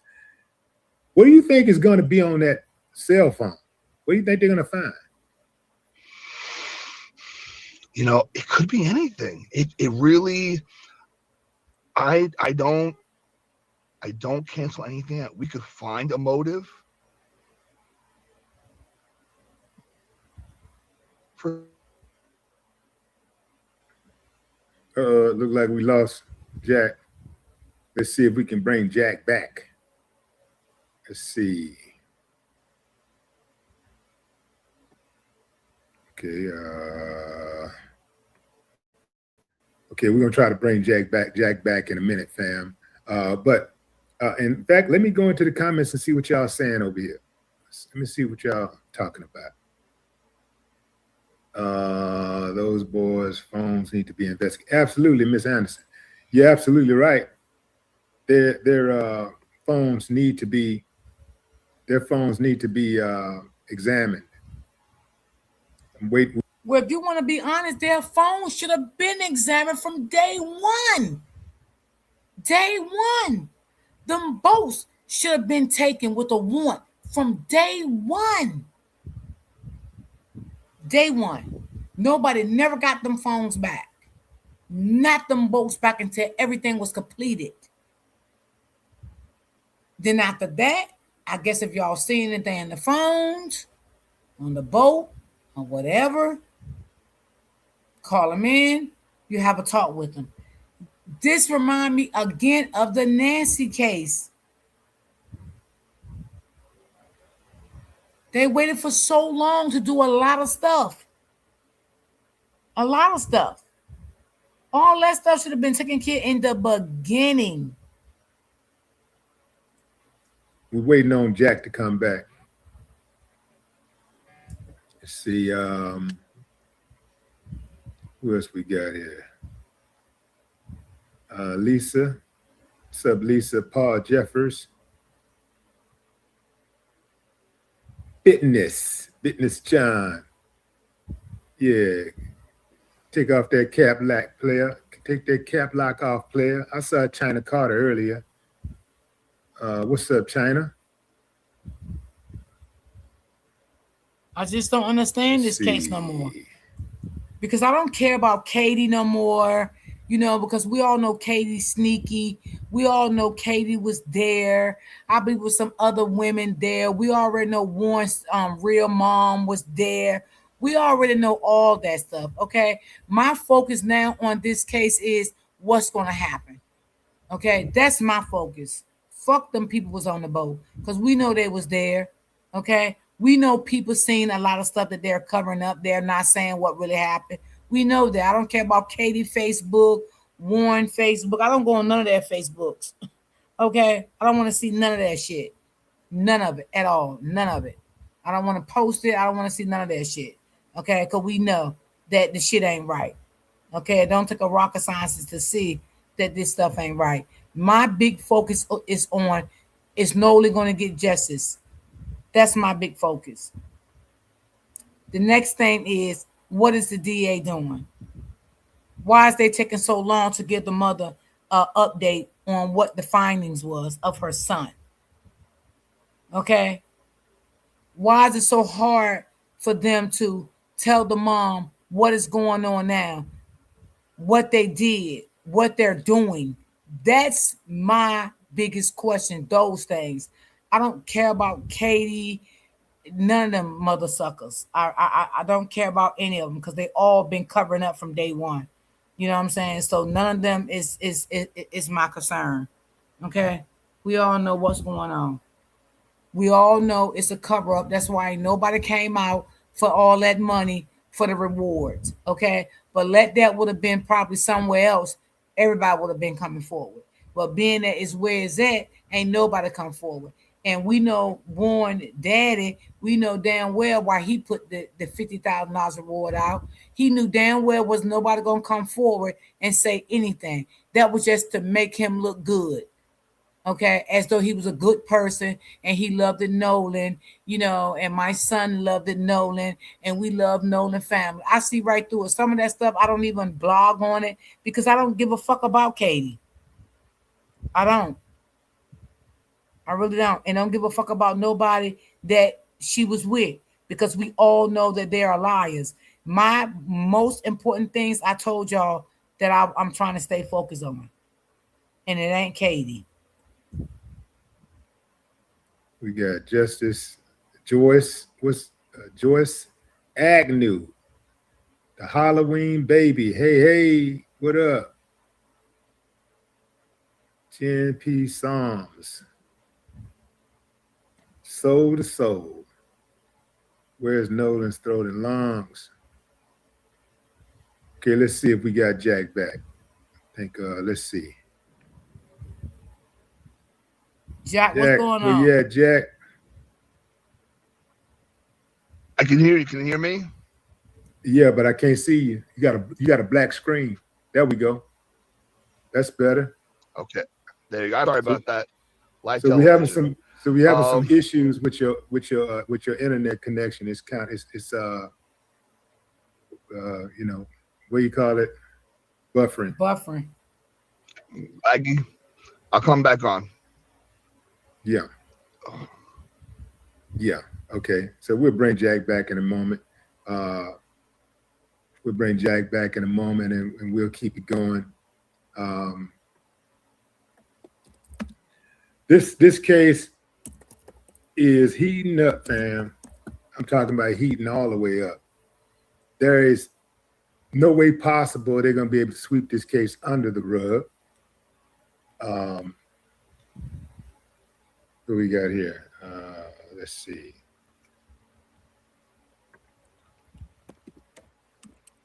Do something right here.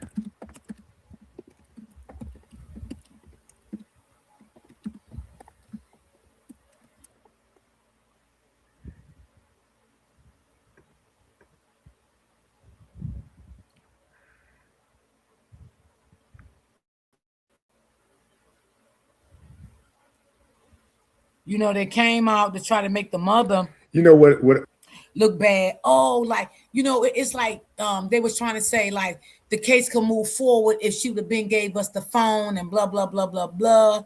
No, that was just a narrative y'all wanted to spin to make the mother look bad about the phone, because y'all already knew the agreements on July the 15th when y'all had that press conference, and y'all agreed to the agreement. Now all of a sudden things fine again. Y'all want to come and act like, you know, because the mother did that press conference, which I know y'all sat back and y'all seen the press conference that day. So all of a sudden she was on a press conference that day, you know, y'all want to give her a 24-hour notice for the phone, knowing she's not even home with the phone is at. Okay. So, I mean, come on. That was just to make them look good. That would make them look good and spin a narrative to make Nolan mother look bad. And a lot of people took that and ran with it. Oh my God, this case could have been solved by now. She didn't give up the phone. She's holding the phone. She's this and that. See, a lot of people don't do their research on stuff. Okay? But they quick to say, you know, yeah, I do this and I do this, and I like to do this. No, you just like to blog on shit you don't know what the fuck you're talking about. Okay? Because if everybody watched that press conference that day on July the 15th, Ben Crump said it on that press conference that they are working next to each other, side by side, with everything, even the phone. He said that. But they never heard from them again after the 15th until a couple of days ago, when they sent, I guess somebody in Ben Crump field, they sent them an email or something about the phone for 24 hours. I guess that's how it went. You know, that was a month ago. A month ago. My thing is this, fam. If this was as simple as an accidental drowning, Miss Green. why does the investigation keeps getting bigger instead of smaller? Oh, Lord Jesus, Miss Green. You do not bring a mysterious death before a grand jury because the internet wants you to. You know, you don't bring it before a grand jury because the internet wants entertainment. You bring it, as my man Jack said, to the grand jury because you suspect foul play. I don't know, Miss Green, but Ben Crump did say, I can't say verbatim what he said because I forgot, but I think he did say that that doctor that did the autopsy, the private autopsy, he is available if they want to talk to him, meaning Mississippi, that he was available and he will talk to them and lay out the findings, what he's seen, and blah, blah, blah, whatever. He did say that also. Yeah, he said that in his press conference that they did the other day. Late. Right or wrong, Jack? Yes, sir. Yeah, yeah. That's what I'm saying. Um, so my next question is this for you, Jack. Why is it that you have, let's say, the DA's office? Why is it that the DA's office could have so much latitude in regards to what cases go forward and what cases remain stuck? I think it goes back to the burden they have. They have an ethical burden to have a good faith basis that they could bring this case to a trial and win. They don't have to know they can win, but they can't bring an absolute, from an evidentiary standpoint, loser case to a grand jury and to a trial. They have to know not that they don't think there was a crime, but that they can prove the crime. Right? We can all know. It's kind of like we use the cookie in the cookie jar example. You know, their cookies were in the cookie jar. Your friend. But the thing is, if they take it to grand jury, right? How's grand jury going to pick up on it if they don't have no suspects of the crime? I mean, you can't have a case go to grand jury if you don't have nobody. Who you going to charge for the crime? That doesn't make sense. And I keep saying you don't have to be an attorney or a prosecutor or ex-prosecutor or all of this shit to have common fucking sense. I mean, some things is just common sense. And you don't have to be, you got people out here that never been locked up before, but they do know the law. Okay, certain things. May not know everything, but certain things. You understand what I'm saying? I mean, come on. Why to take the case to grand jury if you're not gonna lock nobody up? Who gonna be sitting there? Who gonna be sitting there on trial? Who gonna be there? So is they really taking this case to grand jury? See, these are things that I'm focused on. I don't give a damn fuck Katie. I don't give a damn about Katie. And none of them motherfuckers on that boat. Because they all know what happened. Okay? They all know what happened. That's why I don't even focus on them no more. Because I'm sick of them. I've been sick of them any goddamn way. Okay? So if you're talking about a grand jury, who they gonna take to go? Who they gonna lock up and indict? Well, shit. Maybe I don't know yet. Shit, what the hell? Friends come over, they leave, the cookies are gone, someone ate them. You know someone ate them. You have to prove beyond the exclusion of every reasonable doubt who ate them. And there's always a difference between knowing something happened and proving something happened. Prosecutor has to prove it. That's Give me why some they using that analogy. I want to stick to this analogy right quick. Using that analogy, you brought up the cookie analogy. Let's say somebody did eat the cookies. What are you looking for? What evidence are you looking for to say, Willie, I know you was in that kitchen, man. I know you went in there. It wasn't nobody here but me and you. You saying you didn't eat the cookies, but I know you ate them cookies. I didn't see you eat the cookies, but I know you ate those cookies. How do you prove I ate those cookies? I put you as the last person with the cookies, right? I look for the cookie crumbs in your teeth. But to start, I put you in the room with the cookies. No one else was there. It was just you and the cookies. Now the cookies are gone. No one else could have done it. So it was just you, and it was you and Nolan. You was the last one with Nolan, and Nolan is gone. So wouldn't it be fair for me to assume that you had some type of connection to his disappearance? Very fair. Very fair.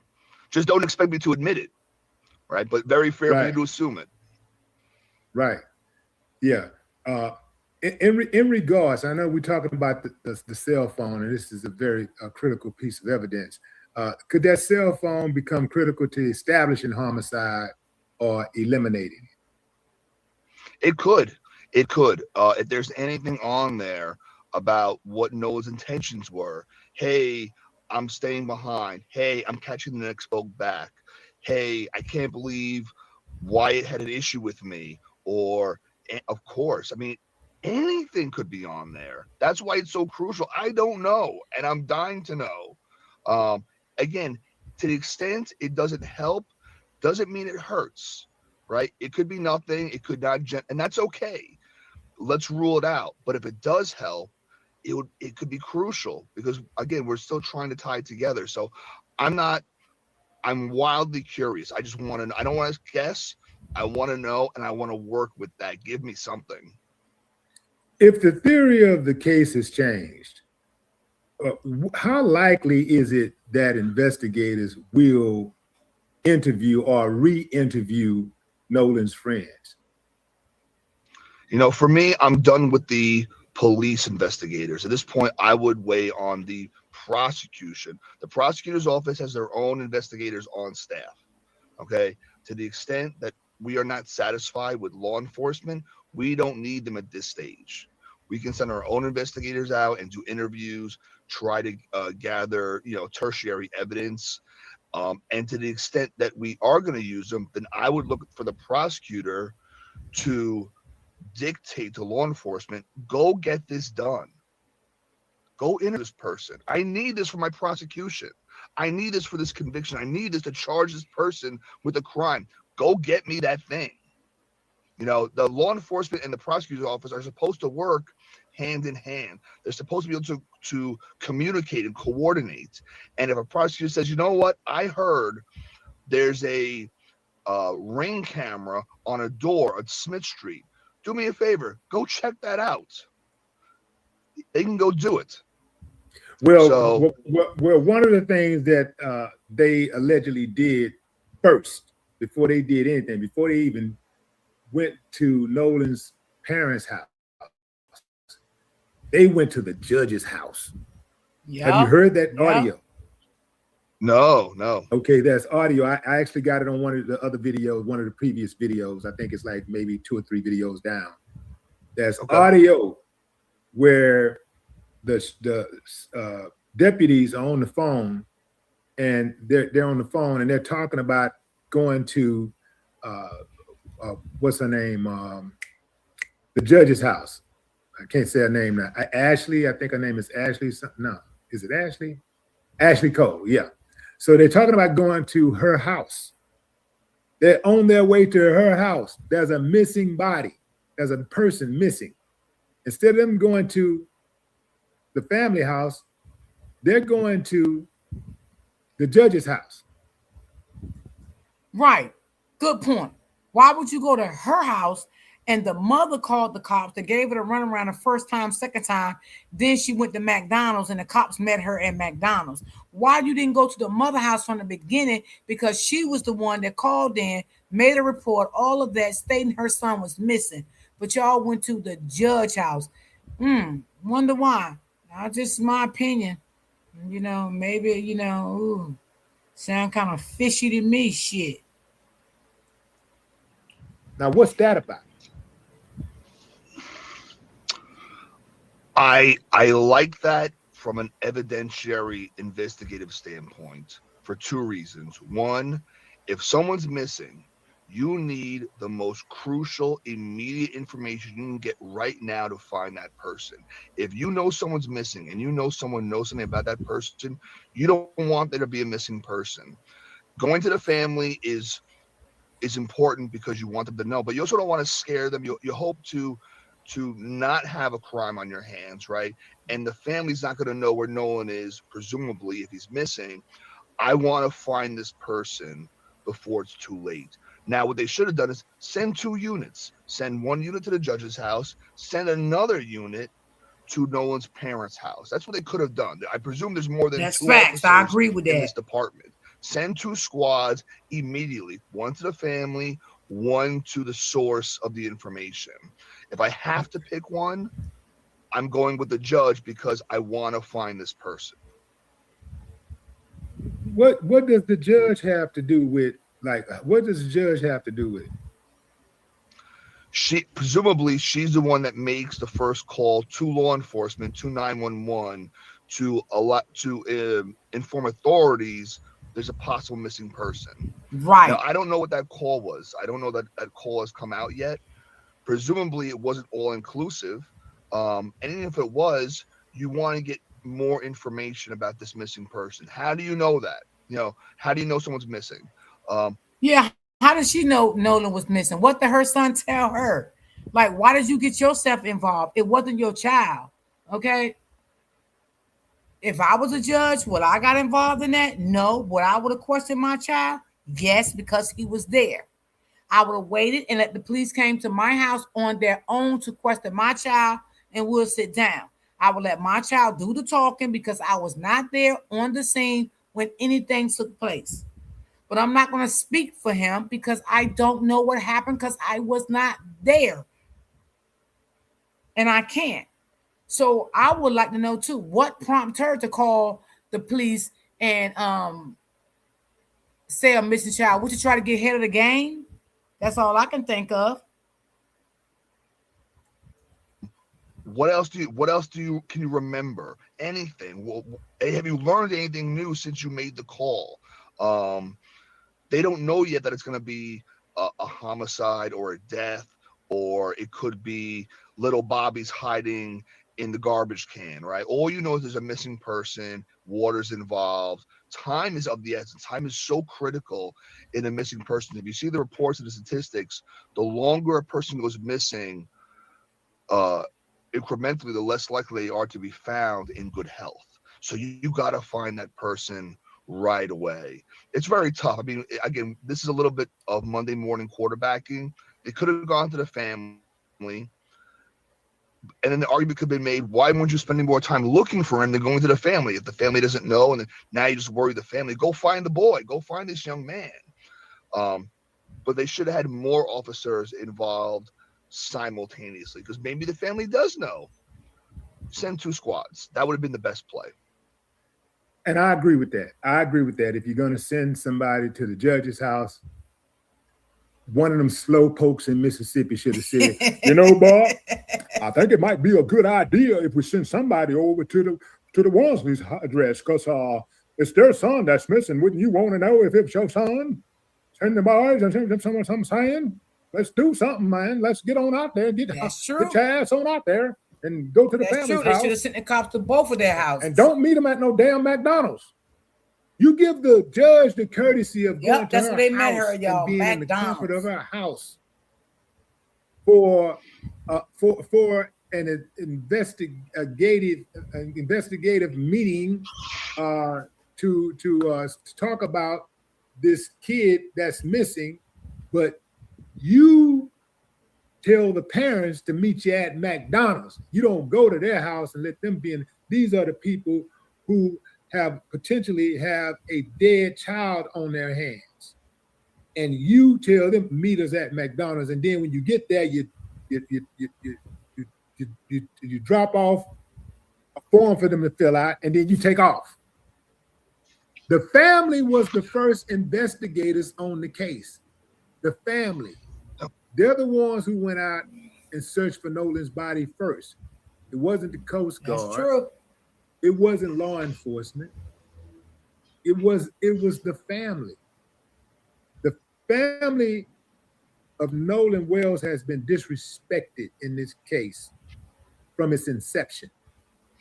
And this underscores how incompetent and corrupt Mississippi officials are. And I mean on all levels. Ain't none of y'all good. All y'all terrible. All of you. Yeah, you got one or two, somebody working in there trying to do well or whatever, but eventually you're going to corrupt them too. So I'm telling you, any of y'all that's working in Mississippi, y'all some officials, and you in law enforcement, you in healthcare, if you're in the judicial system and you really mean well, you better get out, because Mississippi ain't gonna change. It's legendary for being corrupt. It's legendary for being incompetent. It's legendary for having a bunch of mediocre people who think their SHIT don't stink. Listen, everything you're saying is right. Everything you're saying is right. If you were representing Nolan's family right now, what's the number one question you're demanding from the you're demanding that the prosecutor answer? If I want them to tell me right now, I know they won't tell me specifics. Tell me generally, what have you done? I'm the family, I'm the parents. I know it's an open investigation. I know all the rhetoric, I know the lines. Give me something to have faith in you that you're doing right by my son. Tell me, what are you expecting in this grand jury? What I'd like to know, what charges are you bringing to the grand jury? Are you bringing homicide charges? Are you bringing tampering charges? Are you bringing something else? What are you bringing? Because we are automatically tying a grand jury to a homicide charge. That might not be the case. I think it should be. I think that's where this should be going. We don't know that yet. What charges are you actually bringing? What are you doing? The law enforcement has failed me. The politicians have failed me, right? They failed. No, they failed his family. The federal government is taking a pass right now. They have failed. What are you doing? What are you doing to maintain any hope in the justice system? Show me the justice in the system. Give me some. I'm his mom and dad. Give me something. They can do that. Yeah, they could, but they're not, because because like I said, they're corrupt. They and I think they take pride in that corruption. You got to know how y'all been moving, you to know Mississippi's reputation. They have done nothing to try to correct people's perception of them, people's negative perception of Mississippi. They have done absolutely nothing to be inviting, nothing, to show that they have progressed, to show evolution. It's sad, bro, because it's all kinds of stuff that happening on the ground in Mississippi. You probably don't know, but they got this, they got a hit right now out on black homeowners, where they're trying to literally steal black homes from underneath its owners. Like literally coming up with all these. Did y'all see that, y'all? Did y'all see that documentary about Mississippi trying to take over the black people homes in Mississippi? Let me know if y'all seen that. I seen it this morning, y'all. I watched it. And it was sad. I seen it this morning. This guy, he did a video on his platform, and I watched it this morning. Yeah. I seen that. Yeah. They're trying to take over black people. They're trying to get them out their houses in Mississippi. Yeah, I seen it. If I have time, I may play it. I'm gonna see, because I may run out of time. These little legal loopholes and games and stuff that they play to try to steal people's property. Yeah, so I know about that Mississippi. I keep my eyes on y'all. I know what y'all be doing out there. I don't trust y'all. I don't trust none of y'all. None of y'all. All of y'all. You're in the same gang, man. How do you live with yourselves? You're supposed to be better than your ancestors. How you gonna take that right? See, but that's what happened, man. That's what happened when your blood is poison. That's right. I said it. Prove me wrong, Mississippi. One of y'all officials out there, step up to the plate and show me something different, Mississippi. Who out there? Y'all say y'all decent. You're decent. You're God-fearing people. You're God-loving people. You love community. You love your brother, your sister. Show me. I ain't from Mississippi, but I could easily be from the show me state, because you got to show me. Action speaks louder than words. Mississippi, where you at? All of you so-called good, decent people. Y'all know what it is. A lot of y'all know exactly what happened to Nolan Wells. Why you ain't came forward? Now, Miss Green, why you was trying to find my channel? If you would subscribe, you wouldn't have to find it. Y'all got to subscribe, hit the notification bell, and every time I go live, y'all will know. But when you hit the notification bell, you got to get hit all.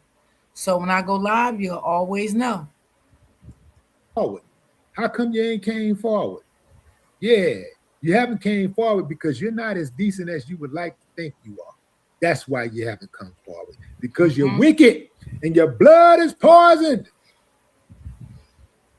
Yeah. Anyway. No, listen, you're right on. They're doing nothing for their reputation. If anything, they're leaning in on it.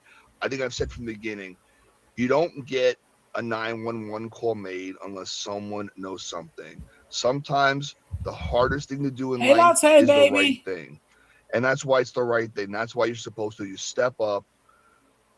You know, a lot of people are hurting here from the family in a very, direct to the community, to all of us here watching. Someone's got to step up and do the right thing. I hope the prosecutor's having some success with that where law enforcement did not. But we need someone, like you said, to hold the banner for what is right and good. Otherwise, it's more of the same. Absolutely. It's more of the same. Well, let's hope, man, we get some changes real soon. We're 2 days away. Actually, we're 1 day away from Nolan's birthday. Yeah, we're less than 24 hours away from his birthday. He would have been 19 years old if somebody hadn't taken his life. He would have been 19 years Willie old. D don't give a damn what he say, okay? And I love him because he's straightforward. That his parents are holding in his honor with the entire community and beyond. So make sure that y'all tune in for that. I will be live for that. I'll present that live, and I hope y'all will join me. Oh yeah, I gotta see what time that live gonna be tomorrow too, y'all. I'm not sure. Always, I appreciate you. Do anybody know what time that live gonna be tomorrow? Because they're gonna be live tomorrow for his birthday. I don't know what time. I'm not sure. I don't know the time. Insight. You're very welcome, my friend. Thank you. For sure. Ladies and gentlemen, that concludes this episode of Willie D Live. All right, y'all. Let me see. Can I find that? Let me see. If I find it, I'll play it. I'm just gonna see if I can find that. Because this morning I did see it this morning. So let me see. Let's see.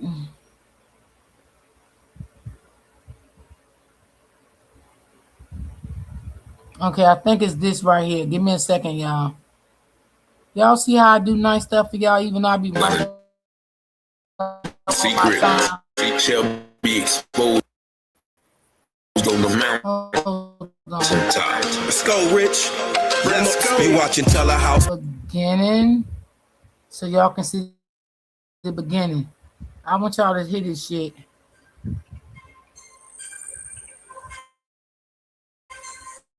Essentially erase the history that this city was built on. I never thought that I would see the end of this community. If they get what they want, I imagine it would destroy us. That's a problem.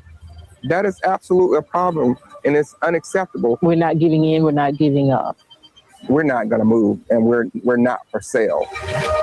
And there's a scripture in Proverbs that says, doing right sets honest people free, but people who can't be trusted are trapped by their own greed. Peace and blessings, all praises to the Most High. And with our eyes on Ocean Springs, Mississippi, this issue has come up where the mayor and the city council and the planning department of Ocean Springs, Mississippi, just 3 years ago, engulfed or embarked on a plot to take the property of over 320 acres of Black-owned houses and land right here in Ocean Springs, Mississippi. It was called the Railroad District. And how they did it was they started a planning commission with the Urban Renewal, and they said, okay, we're going to label all of these houses blight, which means basically scum or an eyesore.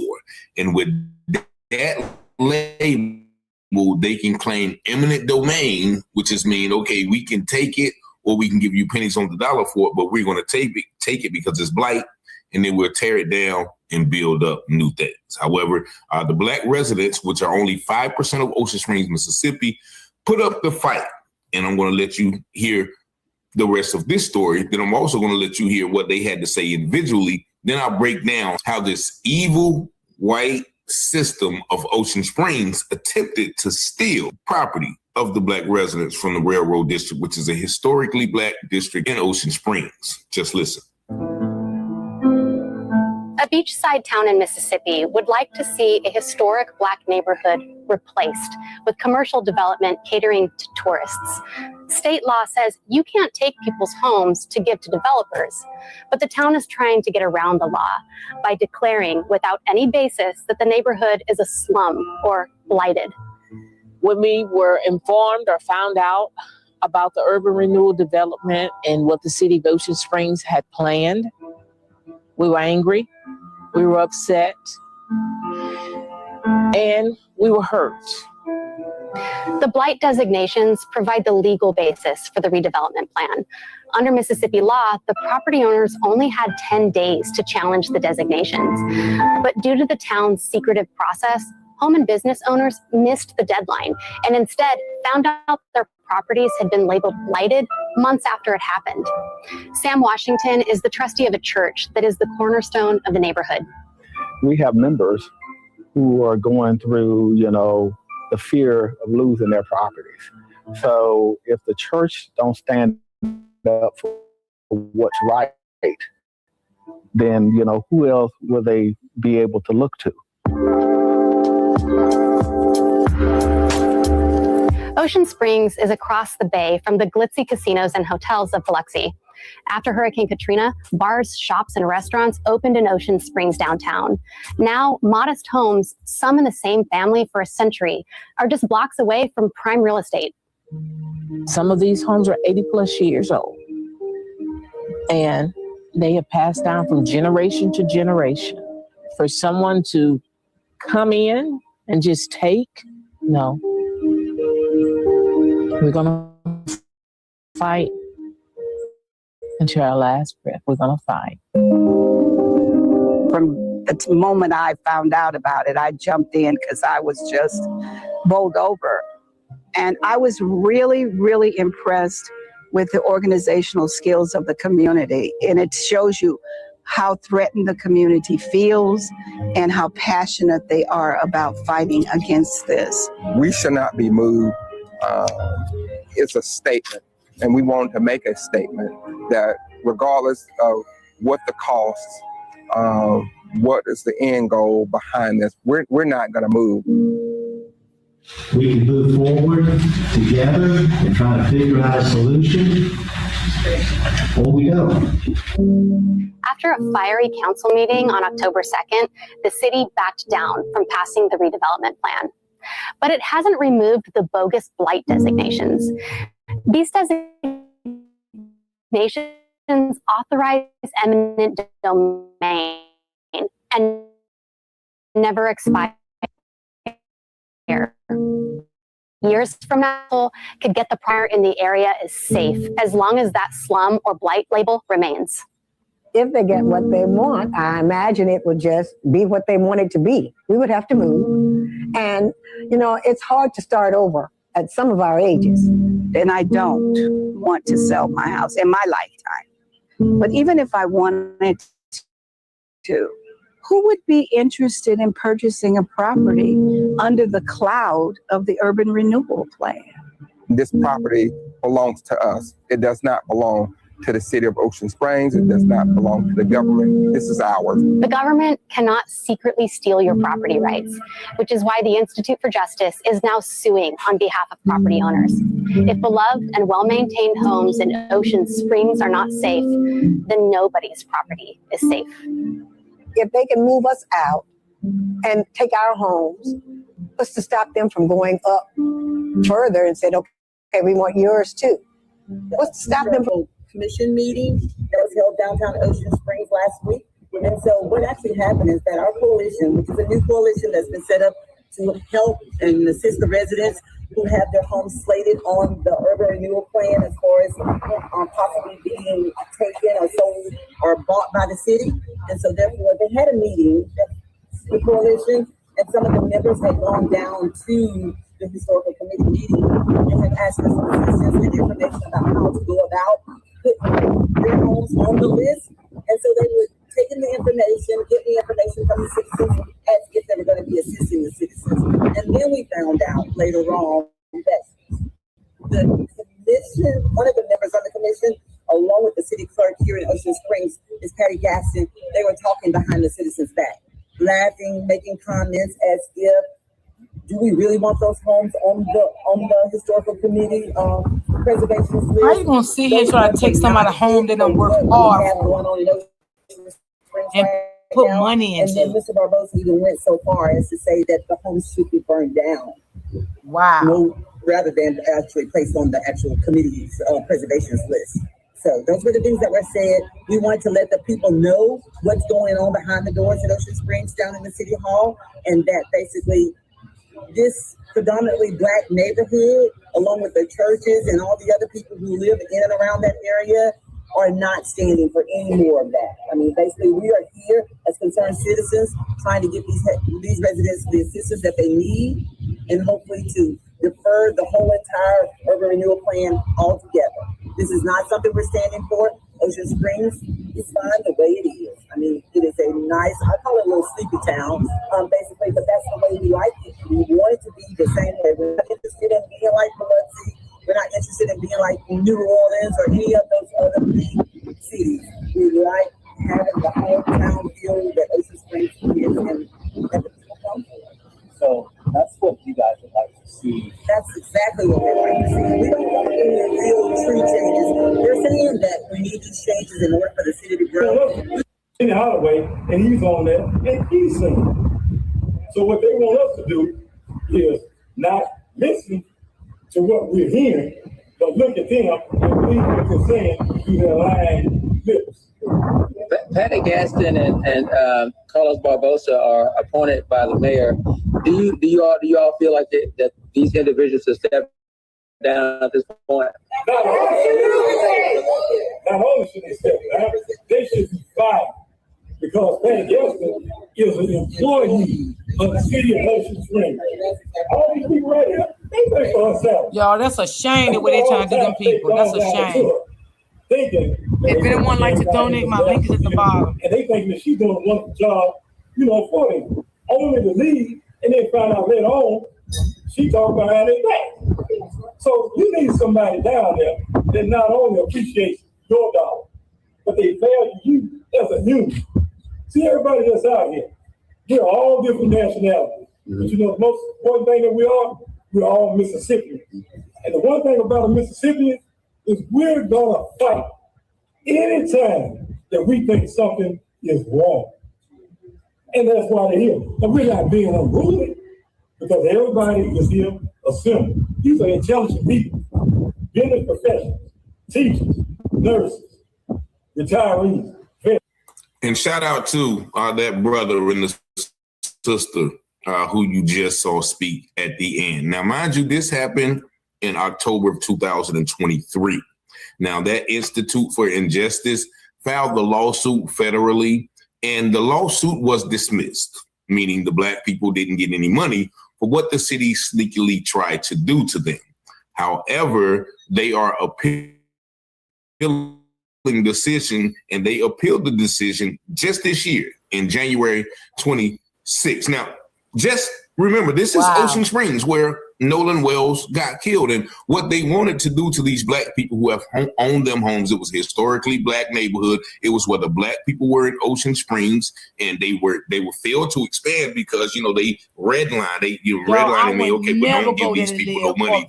Don't let no Black people live in this neighborhood. So they stayed there for years and years to pass their property down. Now, because the city wants to rival Biloxi with all the casinos, and once again, it's Gulf property. We know that by, Horns Island, where, rich people go out on boats and stuff. They want to sell this historically Black neighborhood, which nobody wanted back then because it was by the railroad. But now, because developers want to come in and build things, they try to sneakily label these houses blight, urban renewal, and they labeled them blight, and the people had 10 days to challenge the labeling. But because they didn't announce it, because those things are done at the planning meetings, which nobody goes to, then the Black people didn't know till about a year later. And it was then that the process was already started to be like, hey, they're gonna be tearing down your house. And the Black people found out, they fought, and then they backed up. Now, once again, one of the members, the Carlos Barbosa guy, said those houses should be burned down. After people already had the meeting and they're coming up there expressing their concerns, the white people are laughing and joking about it and saying that, it should be burned down. Now, once again, he's going to say, well, no, I was just being sarcastic. I didn't mean nothing by it. But we know the scripture says, out of the abundance of the heart, the mouth speaks. But I want you to take a look at the homes that they have labeled as blight, and you won't believe it. Now, this is a home right here that they've labeled as blight. Just look how meticulously kept and that yard is and how nice the house is, honestly. And here is another house. Once again, the house is in perfectly good condition to me, fine and sturdy. Okay, it has a mailbox leaning over, and you see the urban renewal sign in their yard. And here, once again, are a sea full of Black people whom they tried to steal their very own homes. That's amazing. And once again, here's another house that they've labeled as blight. It looks like a perfectly well-kept yard and a well-manicured yard and a well-put-together house to me, right? Even the church, the Macedonian Baptist Church, was labeled as blight.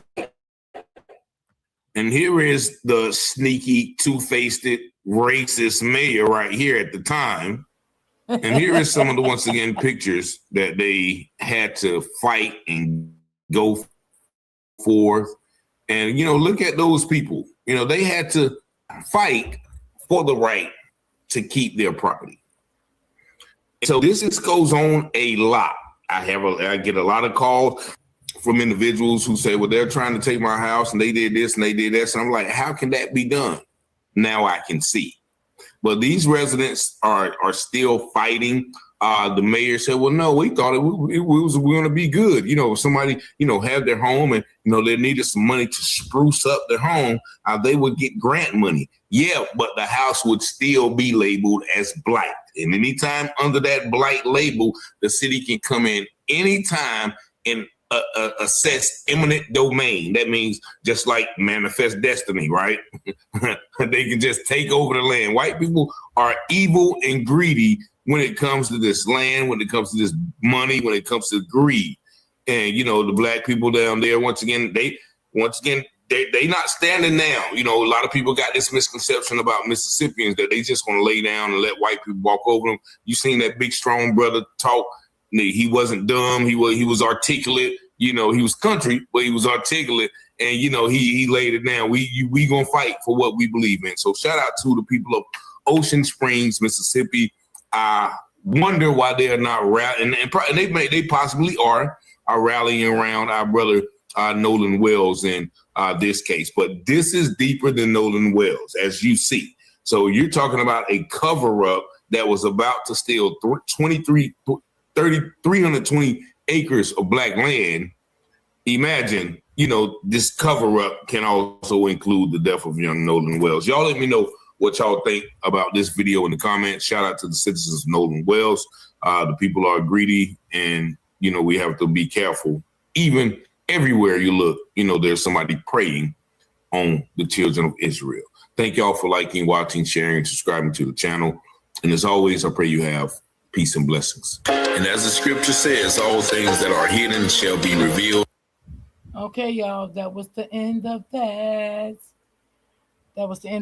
That's crazy. I would never live there, y'all. I enjoyed y'all today. I'm going to hop on up off here. I just want y'all to see that. But thank everyone for timing in. I appreciate you guys for timing in. Y'all be safe out here. And I love you guys. And I will see you guys tomorrow. Same time, same place. Y'all enjoy the rest of you all day. And be safe out here in these YouTube streets, Facebook, Instagram, TikTok. And always be careful what you put in the chats. I always tell you guys that. And thank you guys so much. I appreciate you guys. And I will see you tomorrow. You're welcome, sis. You're welcome. You're welcome. You're welcome. Thank you, Auntie. Yes, Barbara. Ooh, I will never go to Mississippi. I don't give a damn who live there. If you anybody some kin to me there, I'll see you in the next life. Something. Cause I ain't never going there to visit nobody. Nothing. I can't deal with them kind of people. They evil. I don't like being around evil. That city got a dark cloud over it, and I don't want to be a part of it. So, I stay away from demonic stuff. But yeah, but I love you guys, and I will see you guys tomorrow. Peace and love. Thank you to all my moms that came through. I appreciate you guys so much. Thank you and peace.